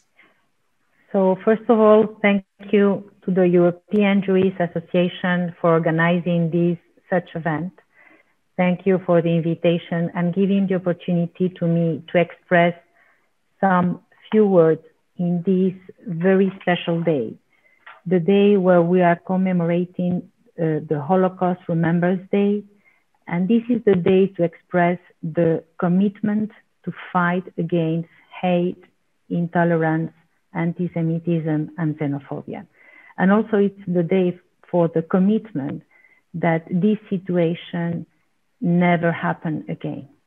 And this, as we all know and we have expressed, is through the laws, the education in the schools, and the basis of the tolerance and respect. These are the messages that we have been communicating along the years by the Jewish community in Madrid. And there are some commemorating acts that have been taking place in the past year. This year, even under the COVID circumstances we are making our life, and it was expressed before, last year people was together. This year we are here, at least we can see each other. We find the ways to organize in a different manner this commemoration, which is very important. So there is going to be in the assembly of the regional government, institutional declaration against all this, and to declare that the commitment that this will never happen again, and that education and the alignment with all the things that we have been saying now.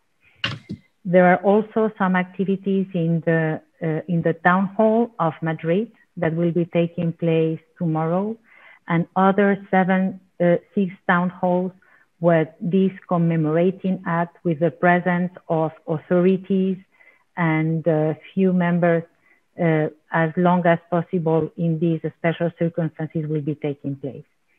I would like also to reflect that there is the Federation of the Spanish Jewish Association has organized just this morning in the Senate also the commemoration of the Holocaust Remembrance Day, and it is very impressive, and to feel that the clear commitment to fight against this situation, and to clearly express the need to remember the past to avoid the repetition. And this is still valid today. This has been mentioned before, and we all know that there are different things happening around ourselves, so we cannot take for granted anything. This is the moment to take this very seriously and to continue to work into that direction. Thank you, Estrella. Thank you. And now I would like to give the floor to Rabbi Benjamin Jacobs, the Chief Rabbi of the Interprovincial Rabbinate of Netherlands. Rabbi Jacobs.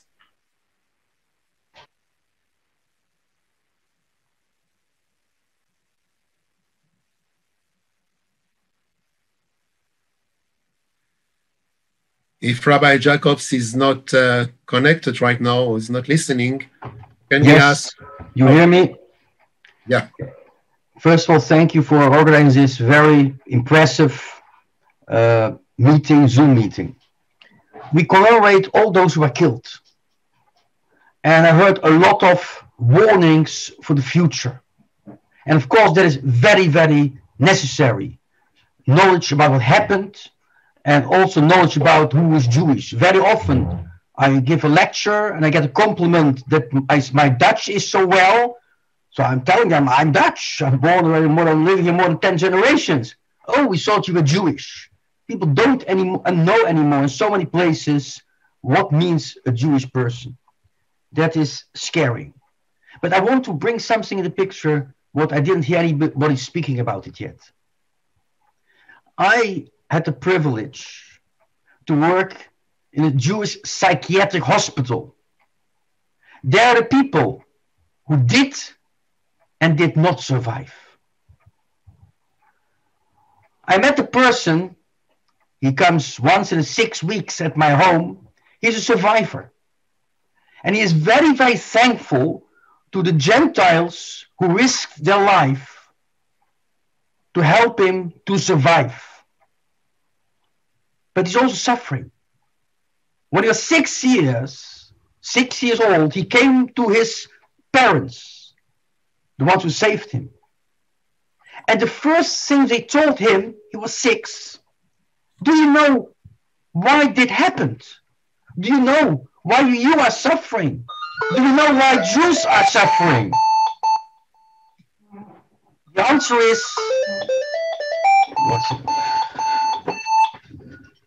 answer is, they told him, because your parents killed Jesus.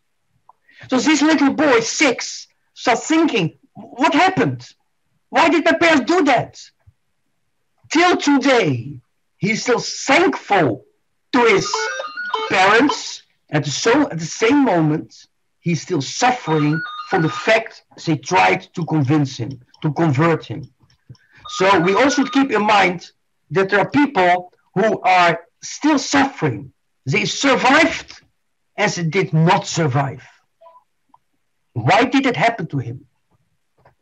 Because a society where a multicultural society, everybody is allowed to live his way in such a way that he gives also place and space to anybody else. And that's what I want to emphasize. Fighting antisemitism, right. Commemorate, absolutely. But also be aware that everybody in our society is allowed to live the way he wants to live, to believe what he wants to believe. Till the moment that there is a group of people who say, you have to live like me. And if you don't live like me, you have no reason to exist. I wish all of you that we may be able, that God will give us the strength to fight the virus, Corona, COVID-19, at the same time that we also have the strength and the power to fight another virus called antisemitism. Thank you. Thank you, Rabbi Jacobs. Ellen van Praag, the chair of the Interprovincial Rabbinate of Netherlands.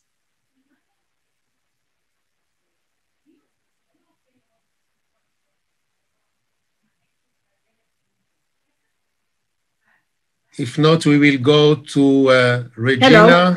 No, I'm here. Oh, okay. I'm sorry. Thank you. Thank you for having me in this meeting. It's really, as everybody already told, it's very impressive. I have a very short message, and it has to do with the things I feel. Why do we have to remember? Why do we tell people never to forget? And I was thinking, just imagine you're at the birthday party and everybody's having fun. And it's sometimes the topic comes, you tell that your family has been murdered. Not just one person, but 50 or 60 of your family members. And just imagine the silence that will occur, for nobody will be able to understand. But just this has happened to our families and the families of our Jewish friends. It's a miracle that I'm able to speak to you, for my family survived. It's a miracle that my mother-in-law survived Auschwitz. And in spite of the fact that she and my father-in-law, whom she got married in 1942, were the only survivors of very large families. They took up their lives and established, with all the problems, a very small family. I feel it's my duty to forget, never to forget. And as small as I am, I stand in the tradition of my imaginary extended family. I feel it's my duty to represent my aunts, uncles, nephews, nieces, and everybody whom I will never know, never had the chance to know. Their remembrance is my legacy and helps me to fulfill my duty to serve my fellow communities. This is our duty. Never forget and always remember. Zichrono livracha, may their souls be bound in the light of eternal life. And I want to keep it like this because the numbers that have perished are unimaginable. Thank you very much. Thank you, Hélène. Now I would like the privilege to introduce Regina Slousny. She's the president of the Forum of Jewish Association in Antwerp and Vlaanderen in Belgium. Regina?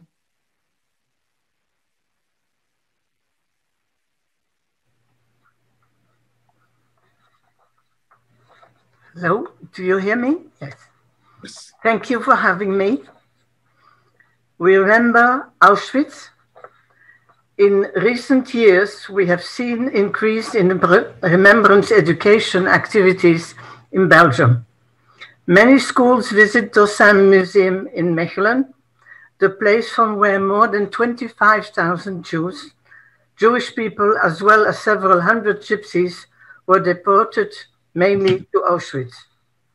The Auschwitz extermination camp itself is also increasingly visited by students and undoubtedly contributes to an awareness of the horrors that took place there.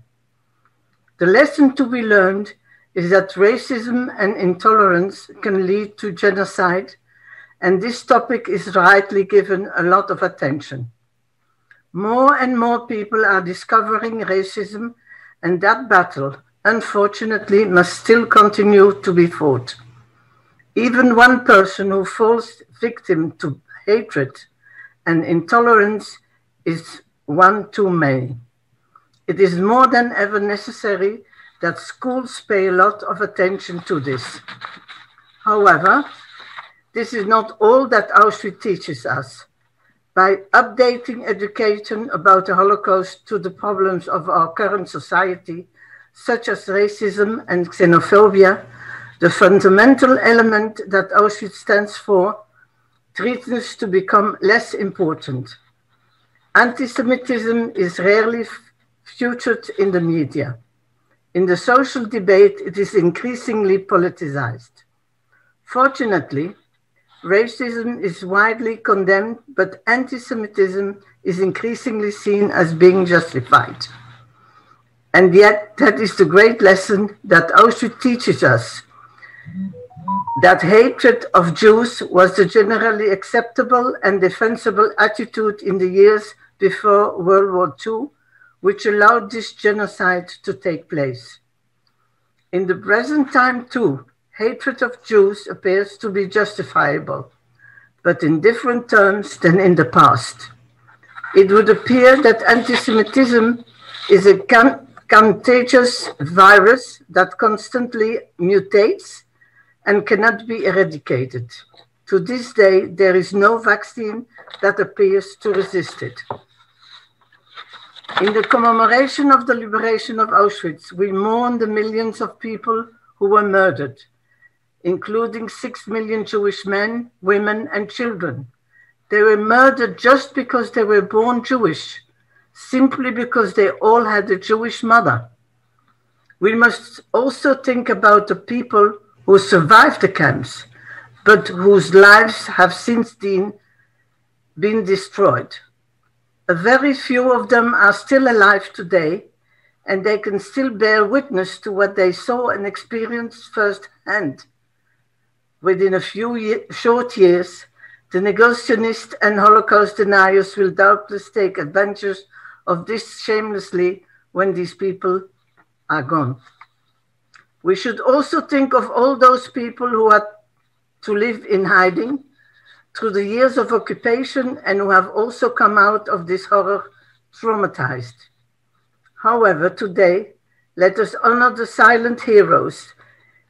They were the common men and women who considered the life of a Jewish child more important than their own safety. These were the silent heroes who did not follow the crowd and who did not seek to excuse the hatred of Jews. The silent heroes who showed what it means to be human. I am one of those hidden children. Thank you for my life. Thank you, Regina. Now I would like to give the floor to Philippe Markiewicz, who is the president of the Consistoire in Belgium and also the president of the Jewish community of Brussels.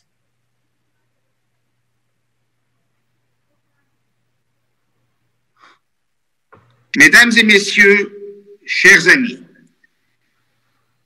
la mémoire de la Shoah est un devoir essentiel pour nous tous, non seulement pour notre mémoire, pour la mémoire de l'histoire, mais également et surtout pour défendre aujourd'hui les valeurs de la démocratie pour tous et toutes, quelle que soit leur religion ou leur conception philosophique. Défendre les valeurs de la démocratie est essentiel et le Yom HaShoah est une occasion exceptionnelle pour rappeler ces valeurs de la démocratie pour tous. L'Union européenne est une construction fantastique qui doit plus que jamais aujourd'hui défendre ces valeurs de la démocratie. Les communautés juives à travers l'Europe sont inquiètes. C'est aux autorités européennes, nationales et régionales de les rassurer, plus que jamais. La liberté des cultes est une valeur fondamentale dans nos démocraties. Donc, notamment, la défense de l'abattage selon le rite doit être considérée comme un élément essentiel chez nous en Europe. Nous sommes convaincus que des solutions seront trouvées avec les autorités concernées dans ce domaine-là. Aujourd'hui, quelle que soit notre religion ou notre non-religion, nous sommes confrontés à la guerre contre le corona. Le corona nous frappe tous sans exception. Restons donc unis pour défendre les valeurs européennes, restons unis pour défendre notre santé à tous. Aujourd'hui, plus que jamais. Restez tous en bonne santé. Demain est un autre jour. Merci beaucoup. Merci, Monsieur Philippe Markiewicz, président du Consistoire central de Belgique. Thank you, Mr. Markiewicz, president of the Belgium Consistoire. Can now we go have online Mr. Edouard Odener, TS-Gazette?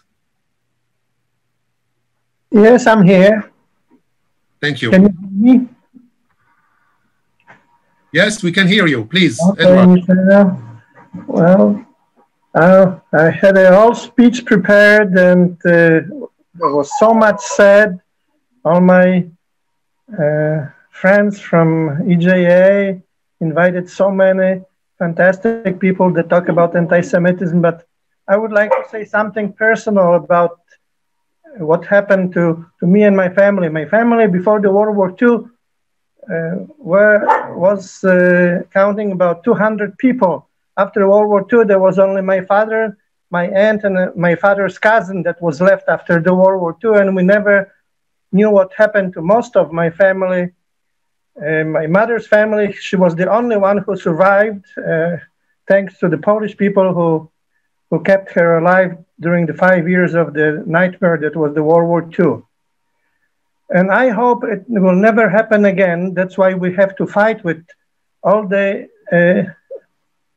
even the slightest signs of anti-Semitism we see today in the public media, media that we see from the all sorts of public figures, politicians, and I heard recently that someone in the United States compared the Kristallnacht to what happened in Washington, D.C. I mean, trivializing such events like Kristallnacht and comparing it to what happened in Washington, D.C. when a couple of people were a little mad at what happened there politically, I think it's despicable. And I hope it will never happen again. And I hope, although it's quite possible that our fight will have to be long, and I hope it will bring the end of this sickness that we see in today's world, and that was culminating over 70 years ago during the World War II in concentration camps and other atrocities of the World War II. And hoping that it will never happen again, I also thank you for helping us fighting with all the symptoms of anti-Semitism. And I can see that many people in European countries, in European unions, are quite aware of what anti-Semitism can lead to. And as it was shown already here in Europe, and it did really happen. And therefore, I think that I thank you, EJA, Rabbi Margolin, and all the other people to help us fighting with what we see today in the world. Thank you. Thank you, Edward. Thank you, Edward. And now we will ask Lea Floch, the president of the Jewish community of Mönchengladbach in Germany, to say a few words, but please. Lea?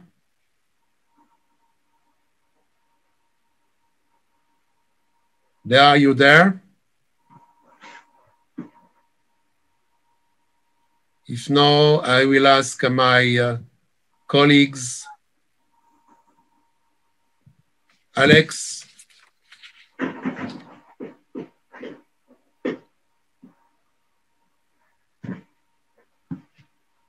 Can you take the lead? If Lea is not on board? David?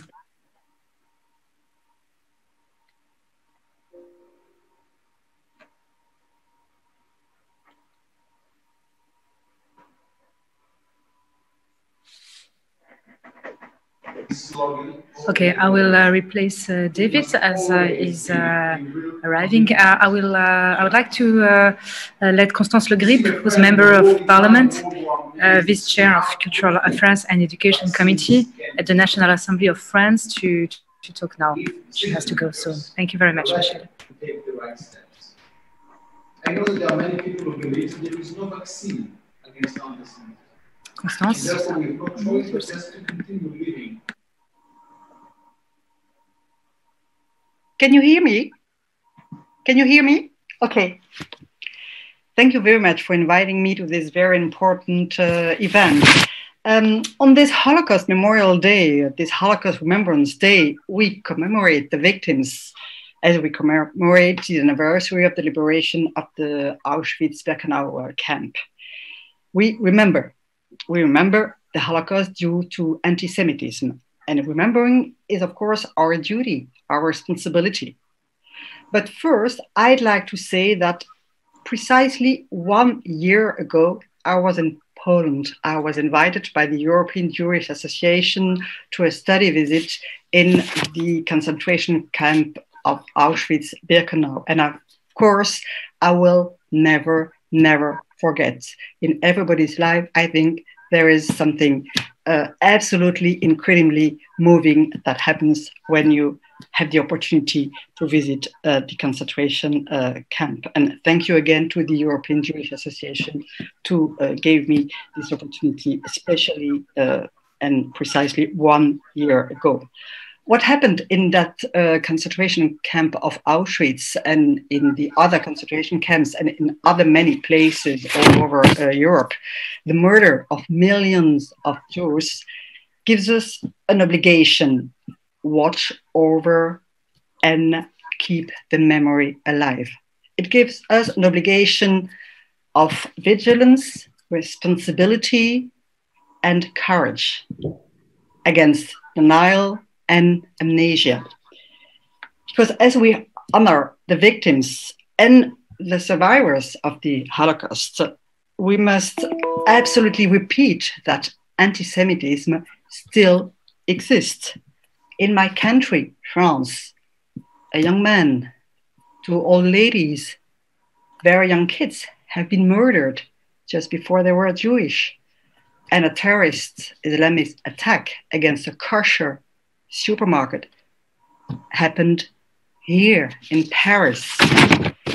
So now, every week, we know it, insults, aggressions on internet, as well in the real life, still exist, are perpetrated.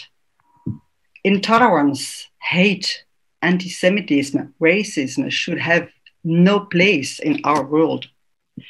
Therefore, the Holocaust Remembrance Day is a call for commitment, a global commitment for all of us. Never forget the victims and the survivors. But it is also a call for education, protection of facts, fight against amnesia and denial, as I said before, and fight against distortion. We all know that the danger still exists. So let's fight together. Thank you. I'll be very short. Many people have spoken already and are also gonna speak. So thank you very much for your attention and take care. We thank you, Madame Le Grip. Thank you to you as well for your patience.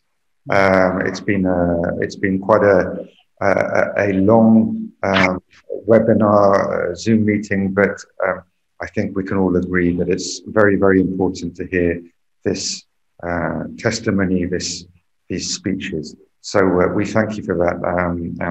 Without further ado, we'll move to our next speaker. And I'm delighted to welcome from Spain, Mr. MEP Dominic Ruiz de Veza, who's a member of the European Parliament's Committee on Culture and Education. Dominic, the floor is yours. If you can unmute yourself. Thank you for your patience. Thank you very much, Alex. And I am so happy of being today with you and all the others in such an important occasion, and of the liberation of Auschwitz-Birkenau, which happened today, many decades ago. And today we gather to remember, to never forget. But why? Some say the world has seen many recent horrors, and it is true. That the world has many tragedies to weep, and it is true. But we can never forget what happened in Auschwitz-Birkenau and in many other extermination centers around Europe at the time. I say to them, when we see the false patriots' rights rise again, when we see fear of difference poisoning coexistence, we must more than ever honor the memory of the Holocaust victims.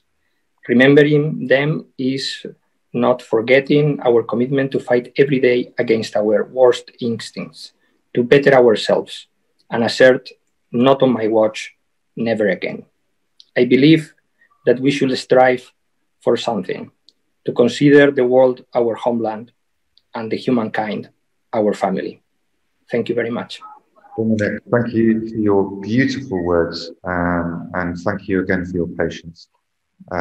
It's very, very, very important that you're able to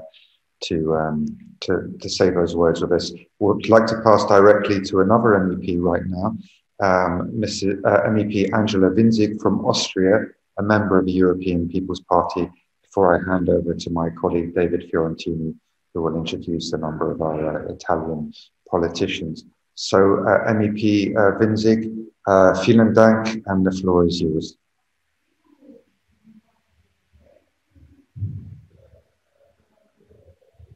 MEP Winzig, if you are able to unmute yourself, that would be wonderful.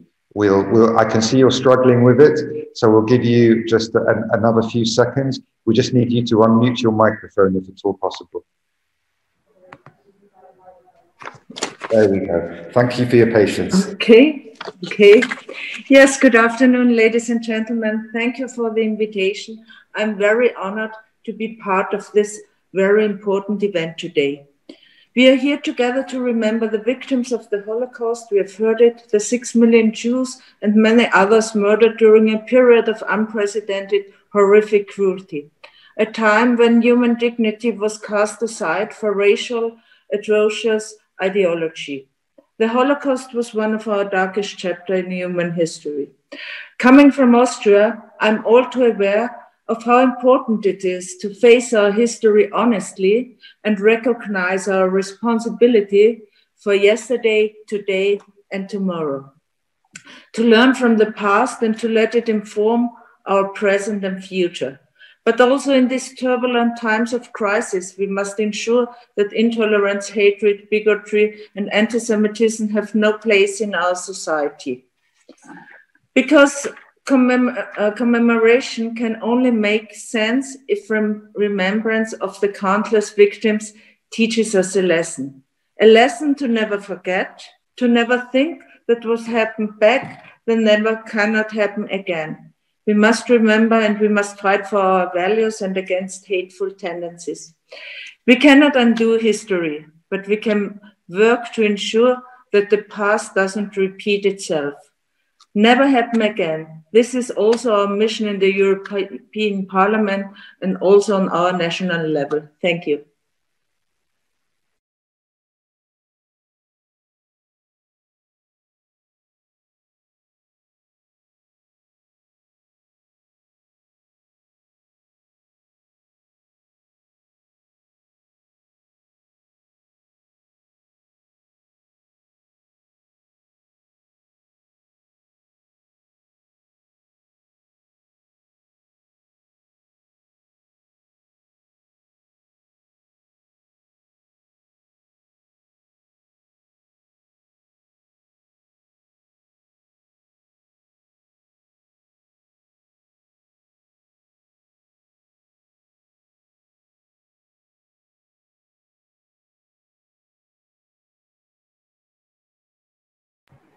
Dear all, thank you for your patience. We're just waiting for our colleague David Fiorentini to take over from here. So we need David Fiorentini to unmute himself or have someone unmute him.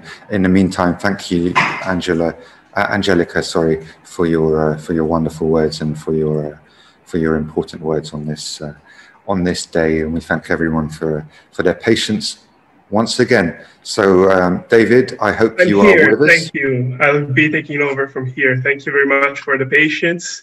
And now it's my great honor to introduce the Senator of the Italian Republic, Massimo Mallegni. Please, the floor is yours.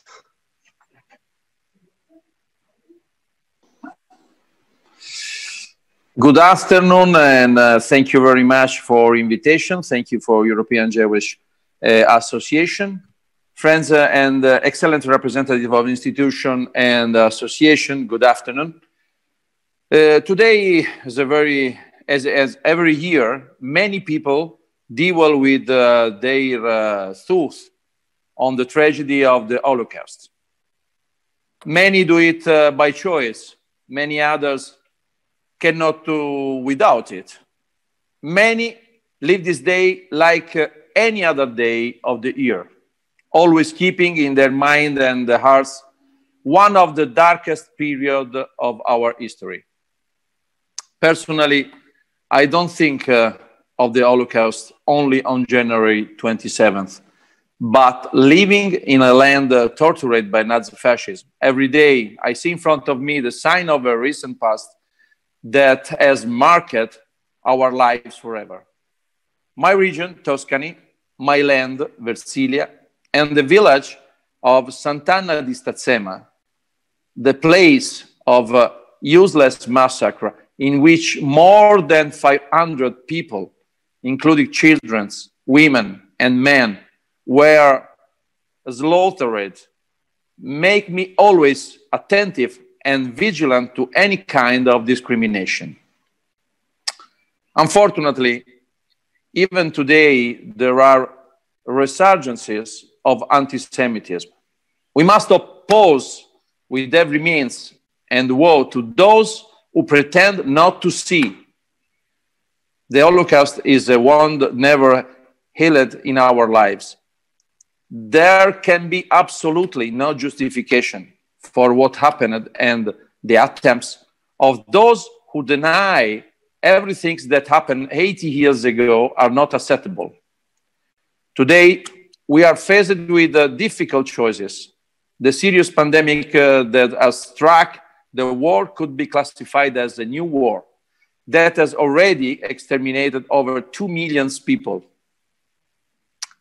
Let us all work together to truly become one world community without division and possibly without the desire to excel our neighbors. Thank you very much. Thank you for this opportunity.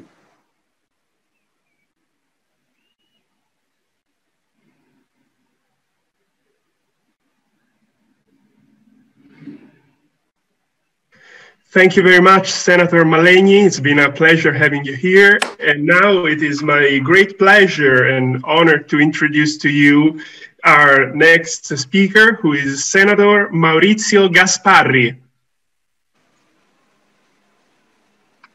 Please, Gasparri, the floor is for you. You listen? Yes? Okay? Yes. I speak from Rome, from the Senate. Buonasera a tutti. Il mio saluto di esponente del partito di Forza Italia, membro del Senato italiano, è il saluto di un movimento politico guidato da Silvio Berlusconi, che ha sempre messo i temi della libertà, dei diritti dei popoli, della memoria, delle tragedie del passato al primo posto della propria azione politica. E quindi la nostra adesione alla giornata della memoria è sincera ed è convinta, per ricordare l'orrore dell'Olocausto, per combattere in ogni parte del mondo fenomeni di razzismo, di intolleranza, di neonazismo che si dovessero tragicamente riproporre, e talvolta purtroppo avviene, nelle città dell'Italia, dell'Europa, del mondo. Ma oggi, ricordando la giornata della memoria, il presidente del nostro movimento Forza Italia, Silvio Berlusconi, ha anche detto che oltre a ricordare l'orrore dell'Olocausto, le vittime della follia nazista, dobbiamo anche essere vicini allo Stato di Israele, vicini agli ebrei in qualsiasi parte del mondo vivano. In Italia tanti sono protagonisti della vita sociale, produttiva della nazione e rappresentano un'eccellenza per la nostra nazione.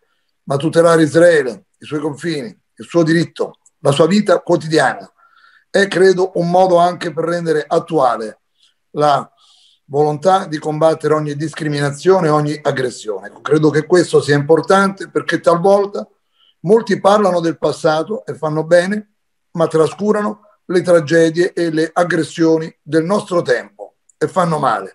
E quindi un saluto da Roma, dal Parlamento italiano, con commozione, con convinzione e con determinazione per batterci ovunque e sempre per la libertà dei popoli e per ricordare la tragedia della Shoah. Thank you very much, Senator Gasparri.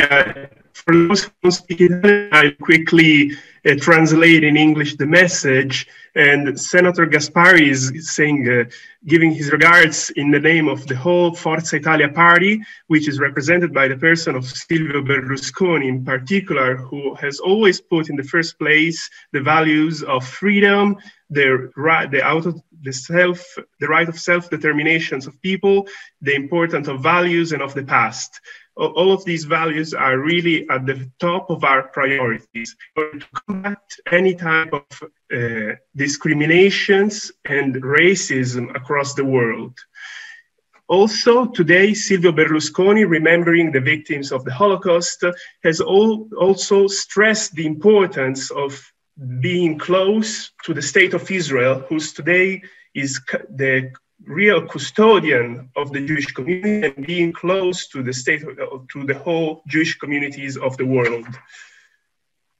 Also, custodying and guarding Israel is really the way to let live this legacy in the future, because many remember the past, which is fundamental, but it must be projected with an effort towards the future. And being friends of Israel, being an ally of Israel is fundamental for this goal. Thank you very much. Now I'll be introducing our next honorable guest, who is Member of Parliament, János Fonagyi, Member of the National Assembly of Hungary, and as well a Holocaust survivor. It is our great honor of having you here, and please, the floor is yours.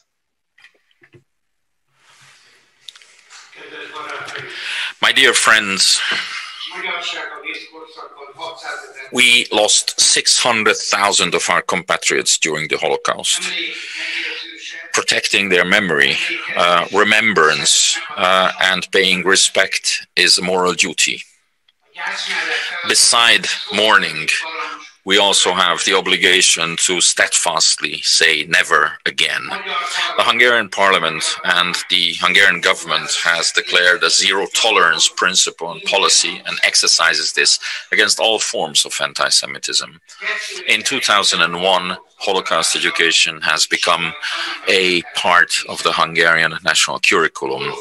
The denial of the Holocaust is, according to the Hungarian laws, a sui generis crime. We have declared a war against the traditional forms of anti-Semitism, as well as those that manifest themselves in anti-Israeli sentiments, as well as the physical threat posed by Islamic migration. To this end, we are protecting the borders of Hungary and Europe against illegal migrants. In Hungary, Jewish life is experiencing its renaissance. The Hungarian government has agreed with all schools of the Jewish faith in order to finance the different public tasks that they carry out in schools, in social institutions, and hospitals. Hungary maintains excellent relations with the State of Israel, and we are ready to veto any and all initiatives that threaten Israel, be it in Brussels or the United Nations. We, in our hearts, continue to mourn, and we continue to do everything in order that there should never be again a need to say never again. Thank you for your attention. Thank you very much for your message. I would like now to welcome MEP Alexander Vondra, Member of the European Parliament. Sorry for the delay, and please, the floor is yours. Shalom, thank you very much. You know, my grandfather was killed in Auschwitz.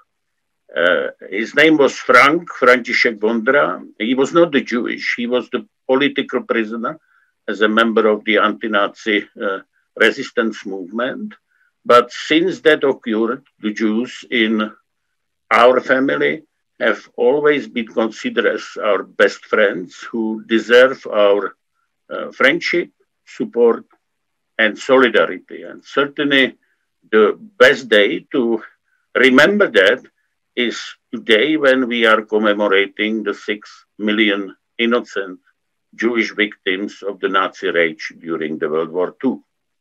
Unfortunately, we are commemorating it at a time of growing anti-Semitism in Europe, which has taken on a new worrying form in recent decades. It is even more important to pass this message on to the future generations. I'm proud that my country, the Czech Republic, is one of Israel's greatest friends in Europe. Nevertheless, incidents occur, I think, more because of the stupidity and ignorance than hatred, like when the opponents of the COVID-19 vaccination recently pinned David Starts with the word unvaccinated. Elsewhere, the situation is worse. In some countries, Jews have to worry about their safety, and many of them are choosing to leave for Israel, a small state that was created as a refuge for all Jews in response to the horrors of the Holocaust. Today and tomorrow, we therefore must work together against antisemitism in all its current and the future forms. Shalom and thank you very much.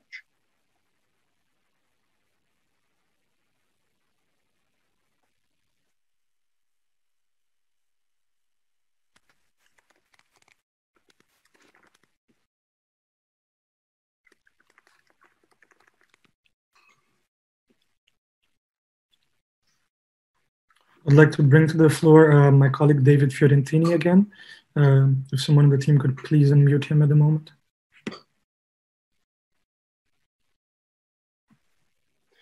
Great, thank you very much. Now I'll be introducing a member of European Parliament, Salvatore De Meo, and please, the floor is yours.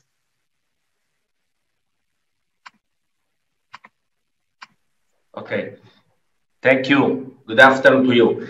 In schools nowadays, the Shoah is studied, but probably many children don't understand what it represented on a historical level because they perceive as a distant reality.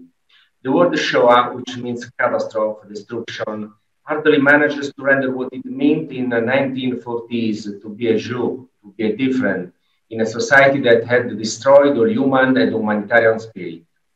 Every year, there are hundreds of episodes of blood, hatred, racism.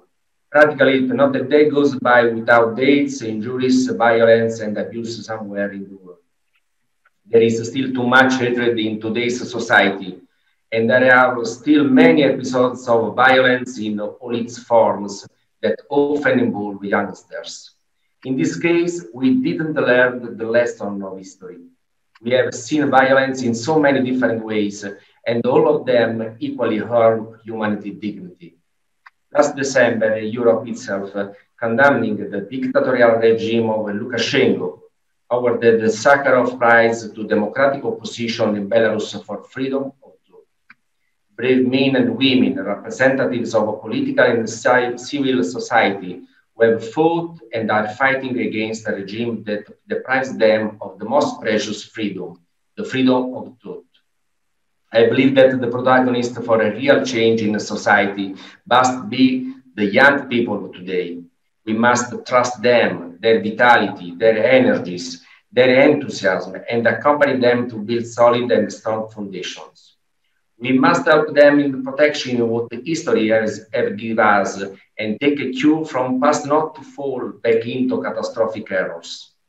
We should make them understand not only today, but always that everyone's freedom is unfortunately non-essential, but that it can and must be ensured in every form. Only in this way can we presume to say that we are preparing a better future for us and for them. No one can and must forget the persecutions of Jews, the greatest plague in our history, because only with the memory we can overcome the indifference and hatred that still lurk in the world. To remember is everyone's duty because we can and must build a better future from the mistakes of the past. I hope that today our children understand the lack they have and that from tomorrow they will continue forward in their own small way, attitudes that will always protect the freedom and the dignity of every human being. Thank you for your attention. Thank you very much for joining. And now we'll move on to our next speaker. And it's my pleasure to introduce to you our member of European Parliament, Pietro Fiocchi. Please, the floor is yours.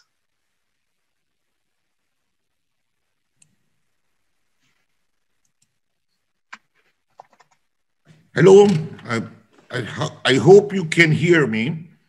Yes. Fantastic. My message is very simple. We cannot forget. And especially we need to teach our children because they are so far away from a cultural and a time-based line from the horrible things that happened in the last century, the evil century, that they cannot really understand what happened. Anti-Semitism has been around since the start of the Jewish religion.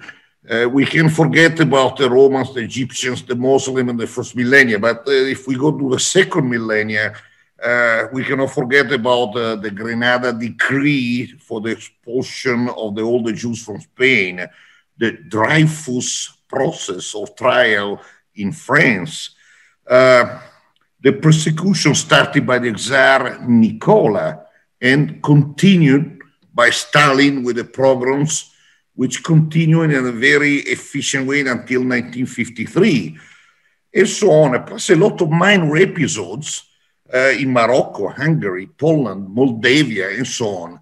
And the horrible things is that when I say minor episodes, I'm talking about only a few thousand deaths.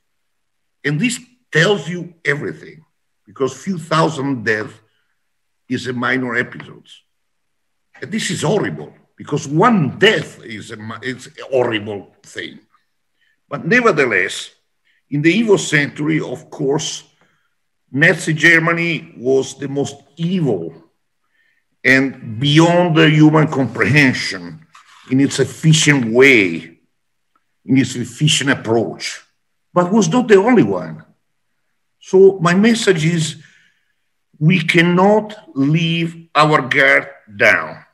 Nowadays, Christians are killed in Muslim countries, Jewish and Muslim are killed and persecuted in other countries, and entire national groups like Kurds, Armenians, and recently many other ethnic groups are persecuted and killed only on the basis of religious or ethnic choices. And this is horrible. Again, let's not get our guard down, because this is fundamental.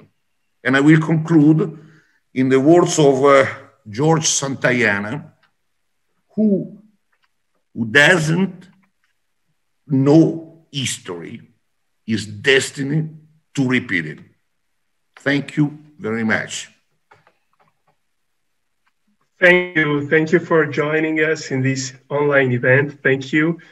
And now we could move on to our next speaker, who will join us through a video message that she was so kind to send us. And it will be Member of European Parliament, Pina Picerno.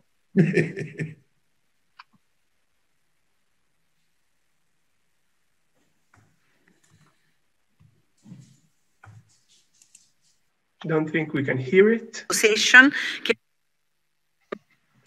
E per me è un onore partecipare a questo momento di riflessione, seppure a distanza, organizzato dall'European Jewish Association, che vorrei nuovamente ringraziare, perché mai come quest'anno, con i sopravvissuti ai campi di sterminio che tristemente ci stanno lasciando e con la pandemia che ci impedisce di riunirci in momenti di commemorazione collettiva, sentiamo forse ciascuno di noi ancora di più il peso della responsabilità nel ricordare le atrocità nazifasciste nei confronti del popolo ebraico durante la Shoah. E allora di fronte alla schizofrenia negazionista, di fronte a chi ancora oggi, anche in Europa, continua a coltivare sentimenti antisemiti, io credo che sia un dovere morale ricordare la morte di 6 milioni di ebrei, affinché tutto questo sia di monito per le generazioni future. E allora la giornata della memoria è celebrata per questo motivo, non solo per ricordare le vittime innocenti, ma per permettere che questa barbarie non si ripeta mai più. Il lavoro, lo sforzo coraggioso, lo sforzo inimmaginabili che i testimoni diretti hanno fatto per mantenere vivo il ricordo, soprattutto con i giovani nelle scuole, di ciò che l'Olocausto è stato, di ciò che non deve mai più essere, questo sforzo non deve rimanere vano. Sono le nuove generazioni a dover mantenere viva la memoria. per far sì che la storia non sia dimenticata o peggio ancora cancellata da menzogne di persone assolutamente povere d'animo. E allora voglio qui concludere questo mio breve saluto ringraziando davvero tutti coloro che stanno portando avanti questo compito gravoso, difficile, ma così necessario, affinché tutti, davvero tutti, capiscano quella che è stata la tragedia dell'Olocausto e soprattutto perché tutto questo non si ripeta assolutamente mai più.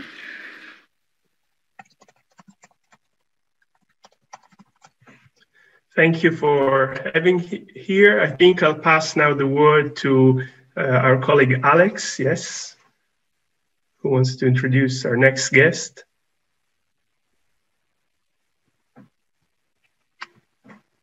Yes, thank you, David.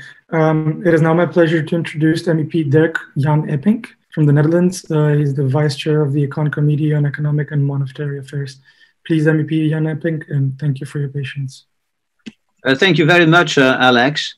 The Day of Remembrance of the Holocaust is and will remain a wake-up call for every generation in humanity.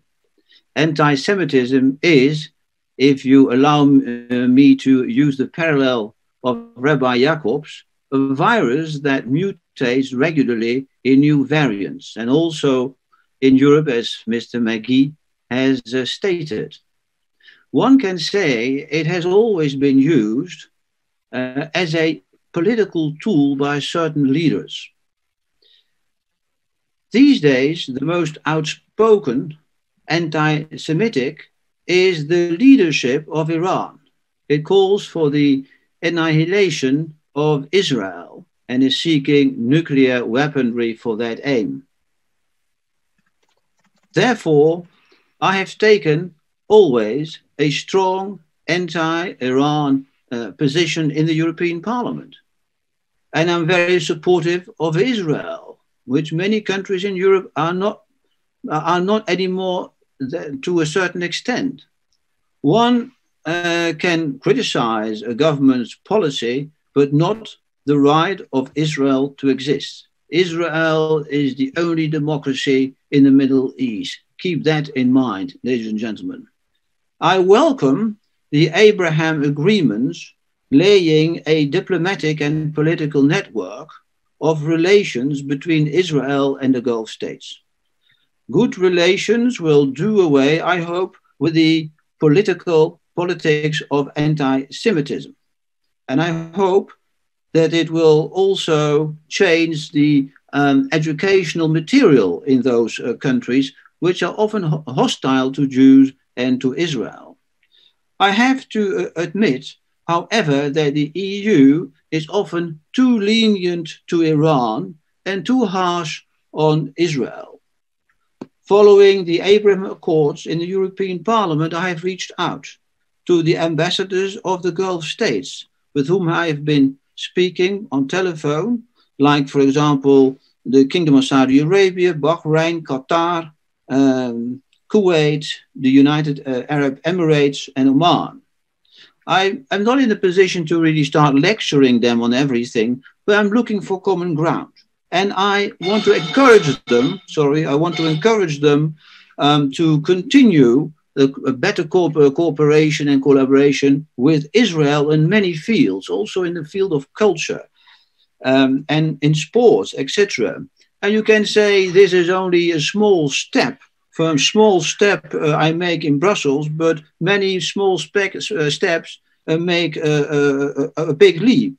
And that is what I'm trying to achieve, and also trying to invite other members of the European Parliament to have a positive approach to the Abraham agreements in the Middle East, because it can be one of the tools to fight anti-Semitism, both in the Middle East and also in Europe. Thank you. Thank you for joining us. It's been a pleasure. And now it is my great pleasure to introduce to you our next guest, the Senator of the Italian Republic, Lucio Malan. Please, the floor now is yours.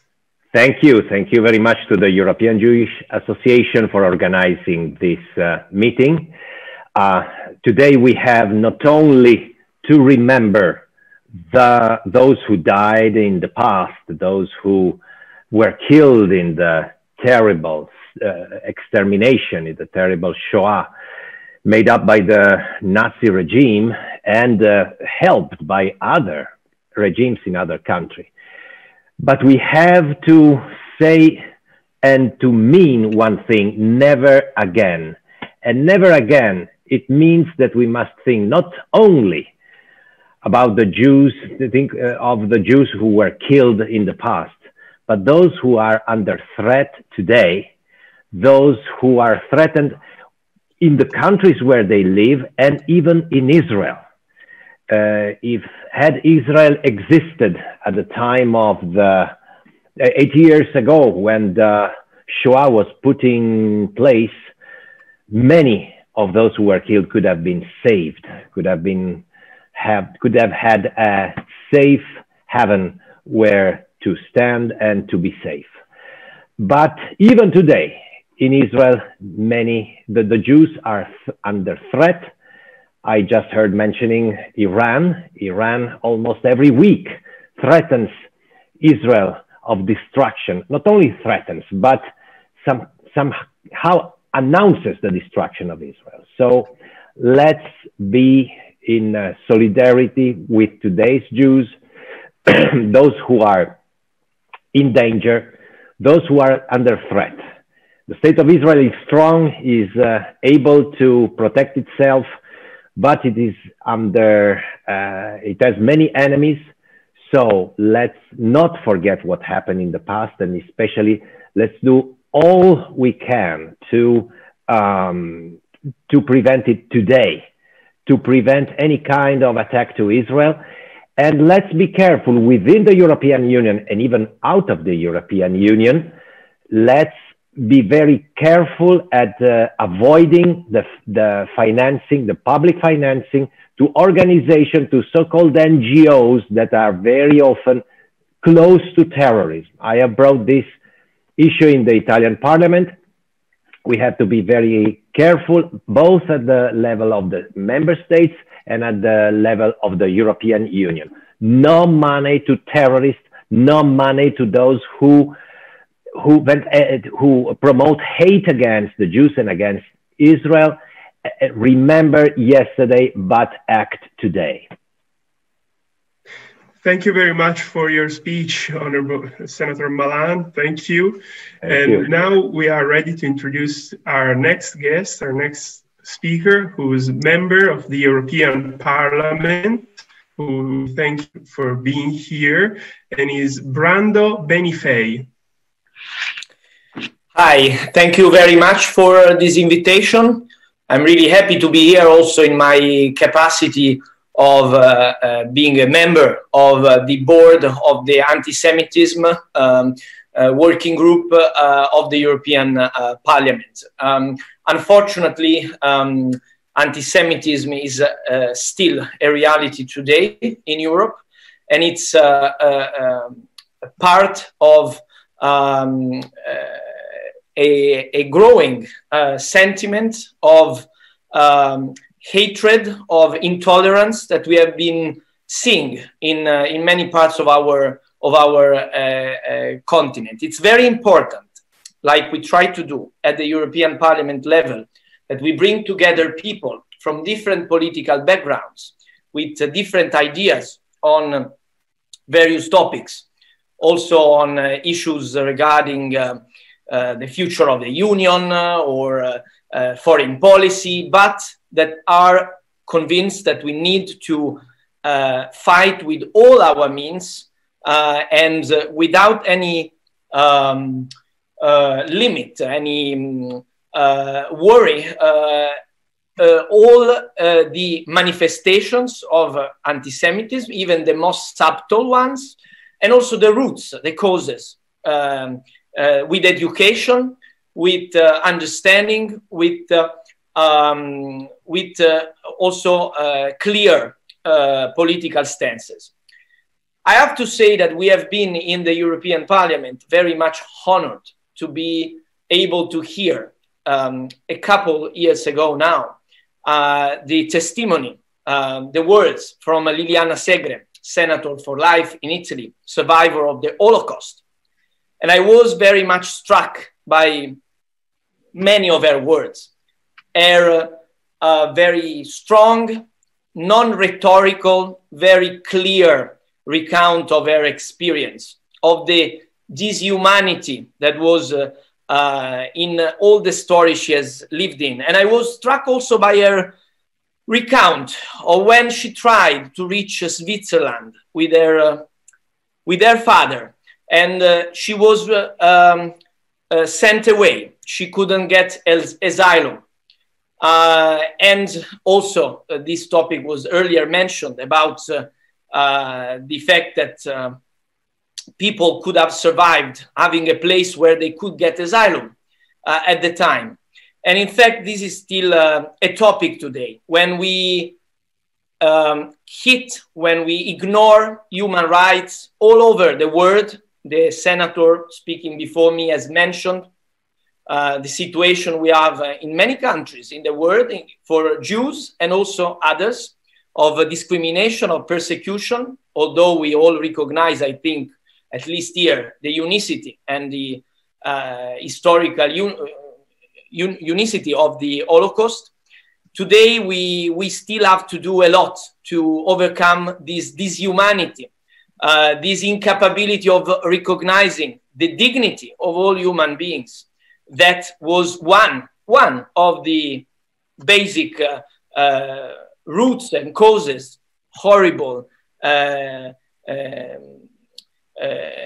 sentiments behind what has happened in terms of the Holocaust. So I think it's we can learn a lot also for today by the stories of, unfortunately, only few today survivors, I think, of my country in Italy, survivors of the Holocaust, but let's hear from them. Let's learn from them. Let's learn how to build a more cohesive, a more human rights supportive world where we can fight all together this still, unfortunately, existing and strong venom of anti-Semitism that is present in culture, in society, and unfortunately also in politics, with very, as I said, explicitly or subtly. So thank you very much for inviting me and for having this moment of discussion, of reflection, and of remembrance, so that we can not forget what happened. Thank you. Thank you very much for your words. And now it is my great pleasure to introduce to you our next guest, who again sent us a video message, who is member of European Parliament, Fabio Massimo Castaldo. And yeah, now we'll play his video. Guests and speakers, ladies and gentlemen, dear friends, it is a huge honor for me to address this audience this morning, and I would like to express once more my gratitude and appreciation for their important work to the European Jewish Association, and also for this invitation to deliver these few remarks. Today, the 27th of January, we observe the Remembrance Day to commemorate the victims of the Holocaust. In this day, we remember the atrocities perpetrated by the Nazi regime, an event that has affected the destiny of the Jewish community, but that goes well beyond that. Indeed, it has marked one of the darkest pages in the human history, showing what intolerance and education to violence can entail. The very existence of the Remembrance Day represents an opportunity to keep on remembering what has happened and what must not happen again through historical knowledge and investigation.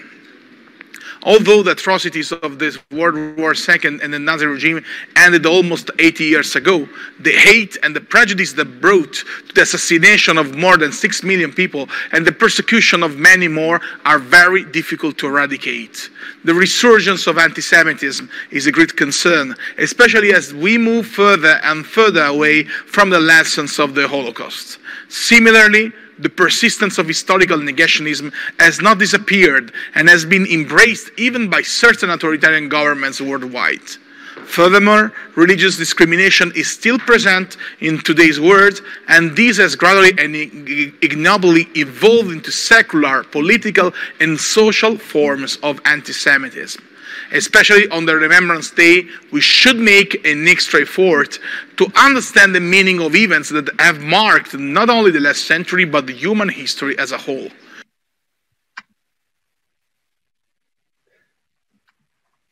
Thank you for these words. And now I'll pass again the floor to Alex, who will introduce our next guest. I think that you passed the mic to Michel. I'm the EJA Director of European and Jewish Affairs. And I would like to give the floor to 3 or 4 additional Jewish leaders. So we will start with Lea Flor, the President of the Jewish community of Mönchengladbach in Germany. Lea, are you connected?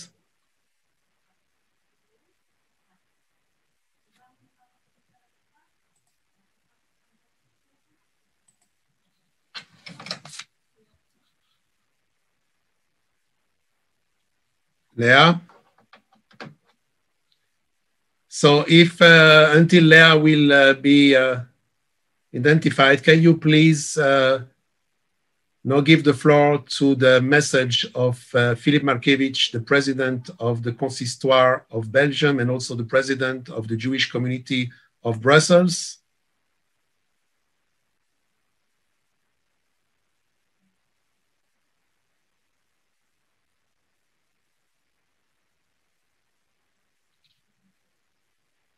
My dear colleagues,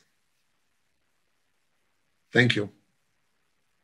Oh, no, it's Raymond Forado. Okay, please. Thanks for this opportunity. The world we are living in now is not the world we knew in many ways. Regretfully, with the increase of fake news targeting us, the threats coming from the extreme right and extreme left are growing every day. And we see that we have learned little from the story. We see more and more attacks to our communities, but thanks God, we are alert, united, providing education and remembering. Today, we cannot forget. From the Jewish community of Barcelona, we are grateful for the opportunity given to us to claim that inaction is not an option today. Thank you, Raymond Forado.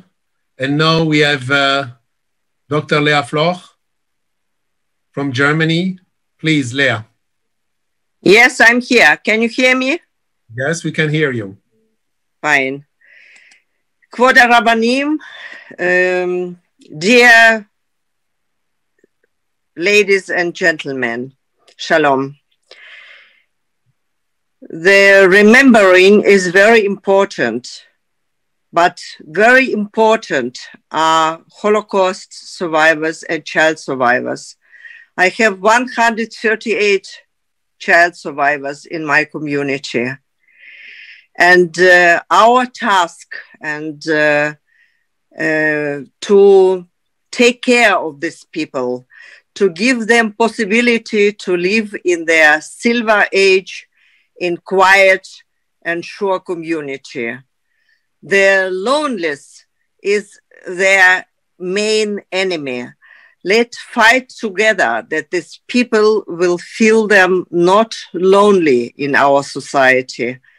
Let's take care that they will live in quiet and sure society. And their forgiveness is very, very important. Let's bring the knowledge and the remembering for our next generation, for our children and grandchildren.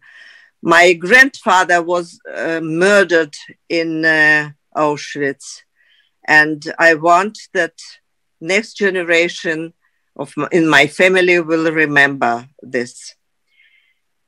Thank you for organization of this important part in our Zoom. And I wish all of you be healthy and be strong enough for the past and for the future. Shalom. Thank you, Leah.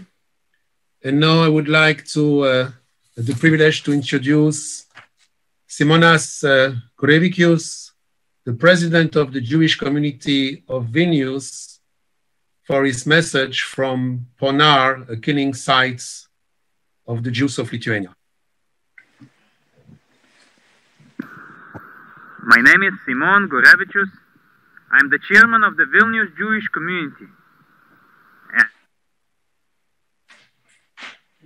And as you can see, I'm speaking today not from the center of Vilna, not from the heart of Jerusalem of Lithuania, but from the saddest place for all of us, for the Jews of Vilna, Jews of Lithuania, and for a horrible place for all the Jews, for all the human beings. This place is Ponar. I suppose many of you have been here. Those who haven't been here, I'm sure you heard about this place. This is a place where I ask you to join me for this minute or two to be together, because this is a place where 100,000 people were killed. More than 70,000 Jews were perished. Kids, children, parents, grandparents, and only because of one reason, only because they were Jewish. We cannot change the history, but we can witness, we can remember, and that's what all of us must do. So even though I'm here physically alone, but I ask you, join me, and let's all of us be together, not only among ourselves, but together with the victims. Let's make sure we remember, our children will remember, and these victims will be never forgotten. And as I am speaking from Vilna, I would like to say a couple of words in my mother tongue, in Mameloshen, Afidish, Teire Iden. Wir wollen kein Mal nicht vergessen. Wir wollen allemal gedenken. Und wir wollen allemal sein da.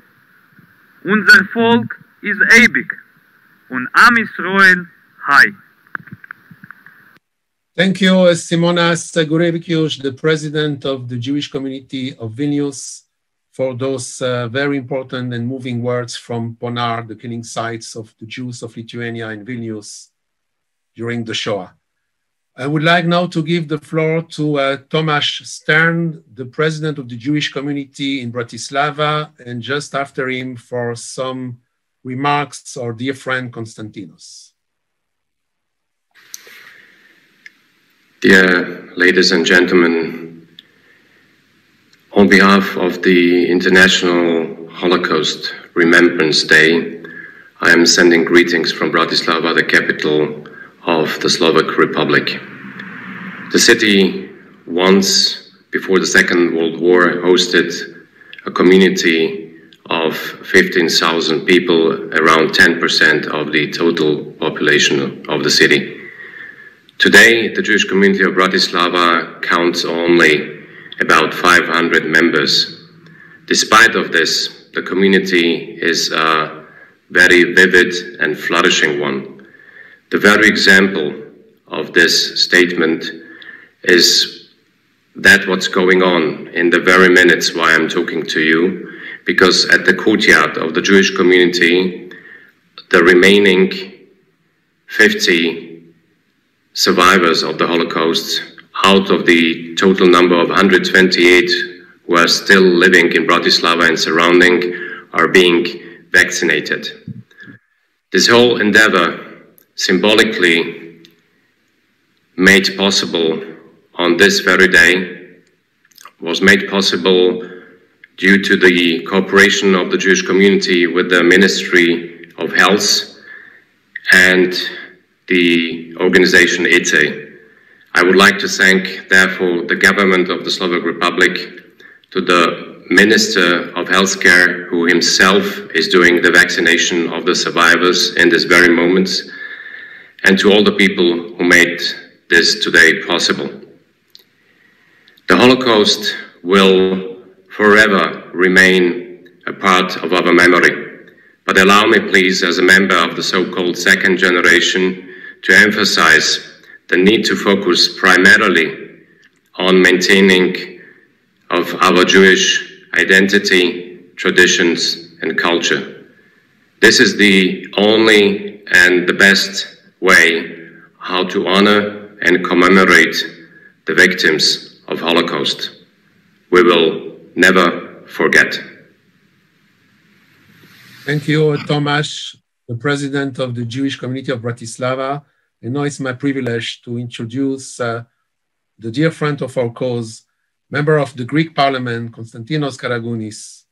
Konstantinos, please. Thank you. Thank you, Michel. I hope you can hear me. Greetings from Greece, distinguished guests, dear friends. Thank you so much for organizing this very moving and very interesting commemoration. We had the opportunity to hear very important and fruitful thoughts regarding the Holocaust Remembrance Day. Today, we're all Jews. Today, we all suffer. The whole humanity suffers. And yet, it seems, as correctly Rabbi Margolin pointed out, we still not remember, unfortunately. The new reality we're facing, the COVID pandemic, has given rise to new conspiracy theories and anti-Semitic speech. This unique situation we are facing has created further turbulence among people and inequalities that we very well know give the opportunity for hate to find a way to rise once again. As members of the parliament, we cannot let anti-Semitism, racism, hate rise on our watch, not on our watch. January 27th is a reminder of dark pages of history, but a reminder as well of our commitment for a better future for the generations to come. Thank you, Michel. Thank you all. Thank you, member of the Greek Parliament, Konstantinos Karagounis, who is also a member of the European Jewish Association Advisory Board. Thank you for your commitment to this sacred cause. I think that we now can conclude by the special prayer to the victims of the Holocaust. Rabbi Steinberg. Kel malei rachamim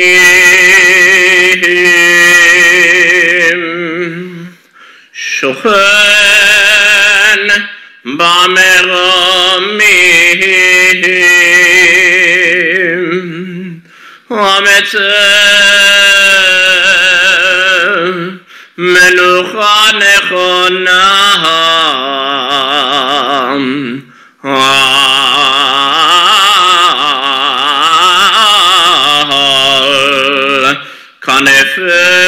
kanefei hashechina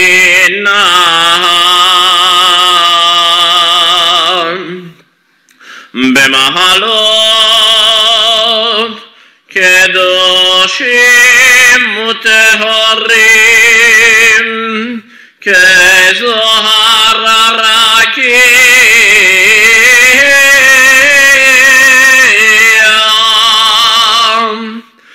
meirim umazirim lenishemot sheshet milyonei achenu b'nei Yisrael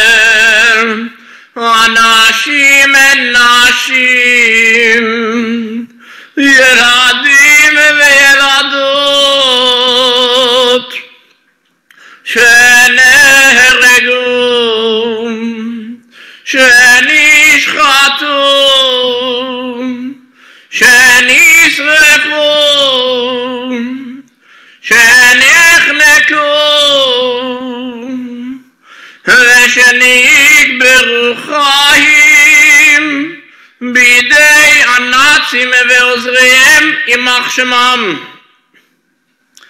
ומסרו את נפשם על קדושת השם.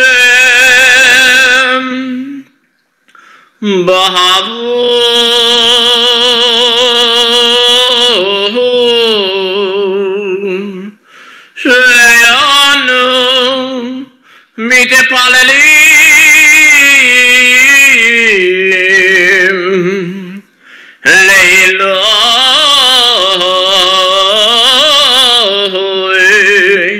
לעילוי נשמותיהם. לכן בעל רחמים יסתירנה בסתר כנפיו לעולמים.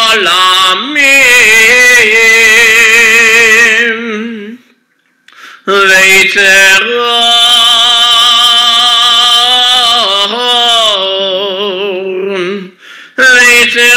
בצרור החיים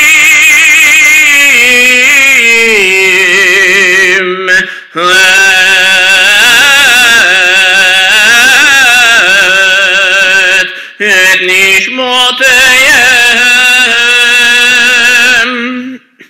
בגן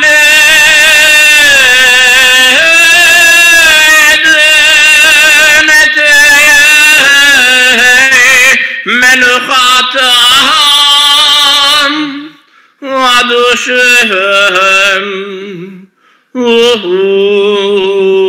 נחלתם. וינוחו בשלום על משכבם.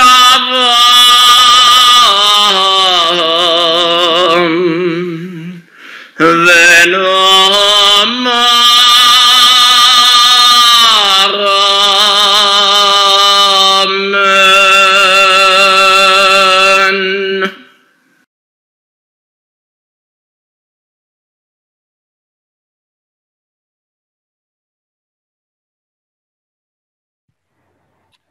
Wow. We'll take a moment to gather our thoughts after that extremely powerful prayer, which penetrates and permeates every ounce of our soul. Ladies and gentlemen, thank you. Thank you for being with us. Thank you for watching. Thank you to our international audience. Thank you to the young people like David and others who have joined us. Thank you too, special mention to a particular 83-year-old gentleman who, after trying to negotiate the internet, managed to join us. We're extremely grateful to have you with us. Today was a long day, but it's an important day. And in wrapping up, I would just like to say and echo what our chairman said some 4.5 hours ago now when we started.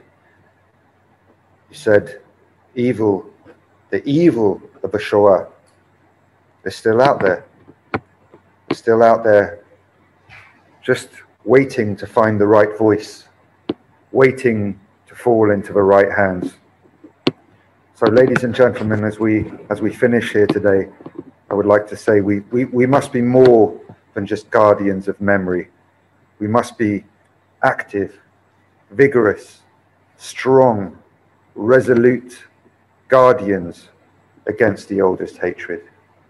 And that has to be always, because we always have to be vigilant. Just before I finish up today, I would like to thank everyone in our team who made this event possible. Particular mention to Ruth Isaac. Upstairs from here in the control room, Daphne Friedman, who also had the extra task today of managing the Not On Our Watch campaign. Thank you, Daphne.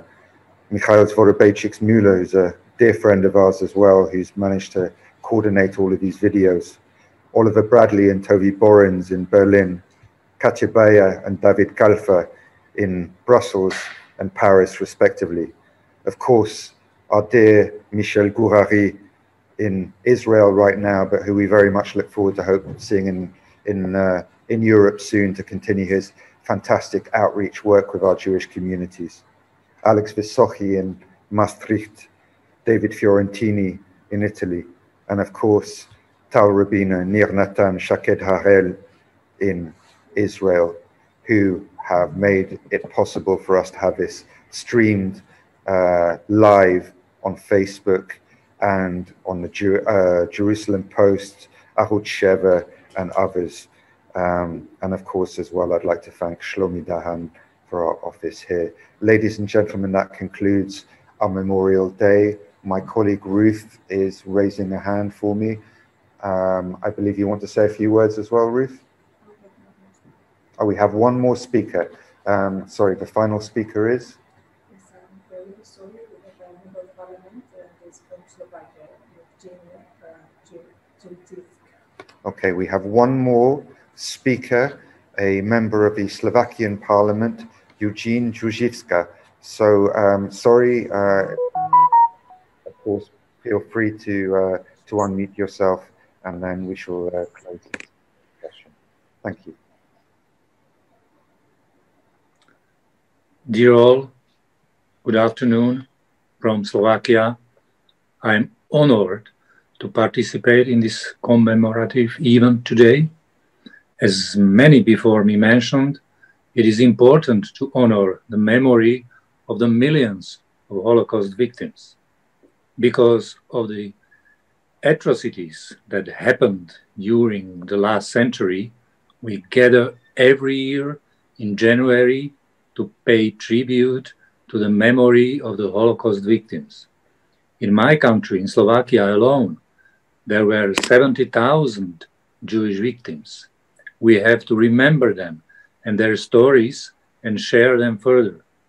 This way, we will also teach future generations about the innumerable tragedies and emphasize the importance of fighting against antisemitism whenever and wherever it festers in our society, because any form of discrimination is unacceptable, and this is true for any minority whose only guilt is being less numerous. This year, another important step will be taken. The European Commission will introduce its anti-Semitism strategy, and I believe it is important we all do our part in this fight. Thank you very much. Thank you, sir. And more than that, thank you for waiting 4 hours to speak. Thank you for your patience. And I can assure you, looking at the picture behind you, it's nothing to do with the fact that you're a Barcelona football fan. Of course, I'm kidding. Sir, thank you for your wise and sage words. And you really have got the last word as our final speaker. So, ladies and gentlemen, I am going to call this commemoration to a close. Once again, we thank you. We thank you for your patience and perseverance. We thank you for your forbearance in allowing for the odd technical hiccup, which is only natural after 4 hours. And we very much look forward to next year, where we hope and pray that more services for Yom HaShoah, for International Holocaust Memorial Day, can take place in a more usual format. But we thank you very much indeed. We thank you for your time, and we wish you a good evening. Thank you.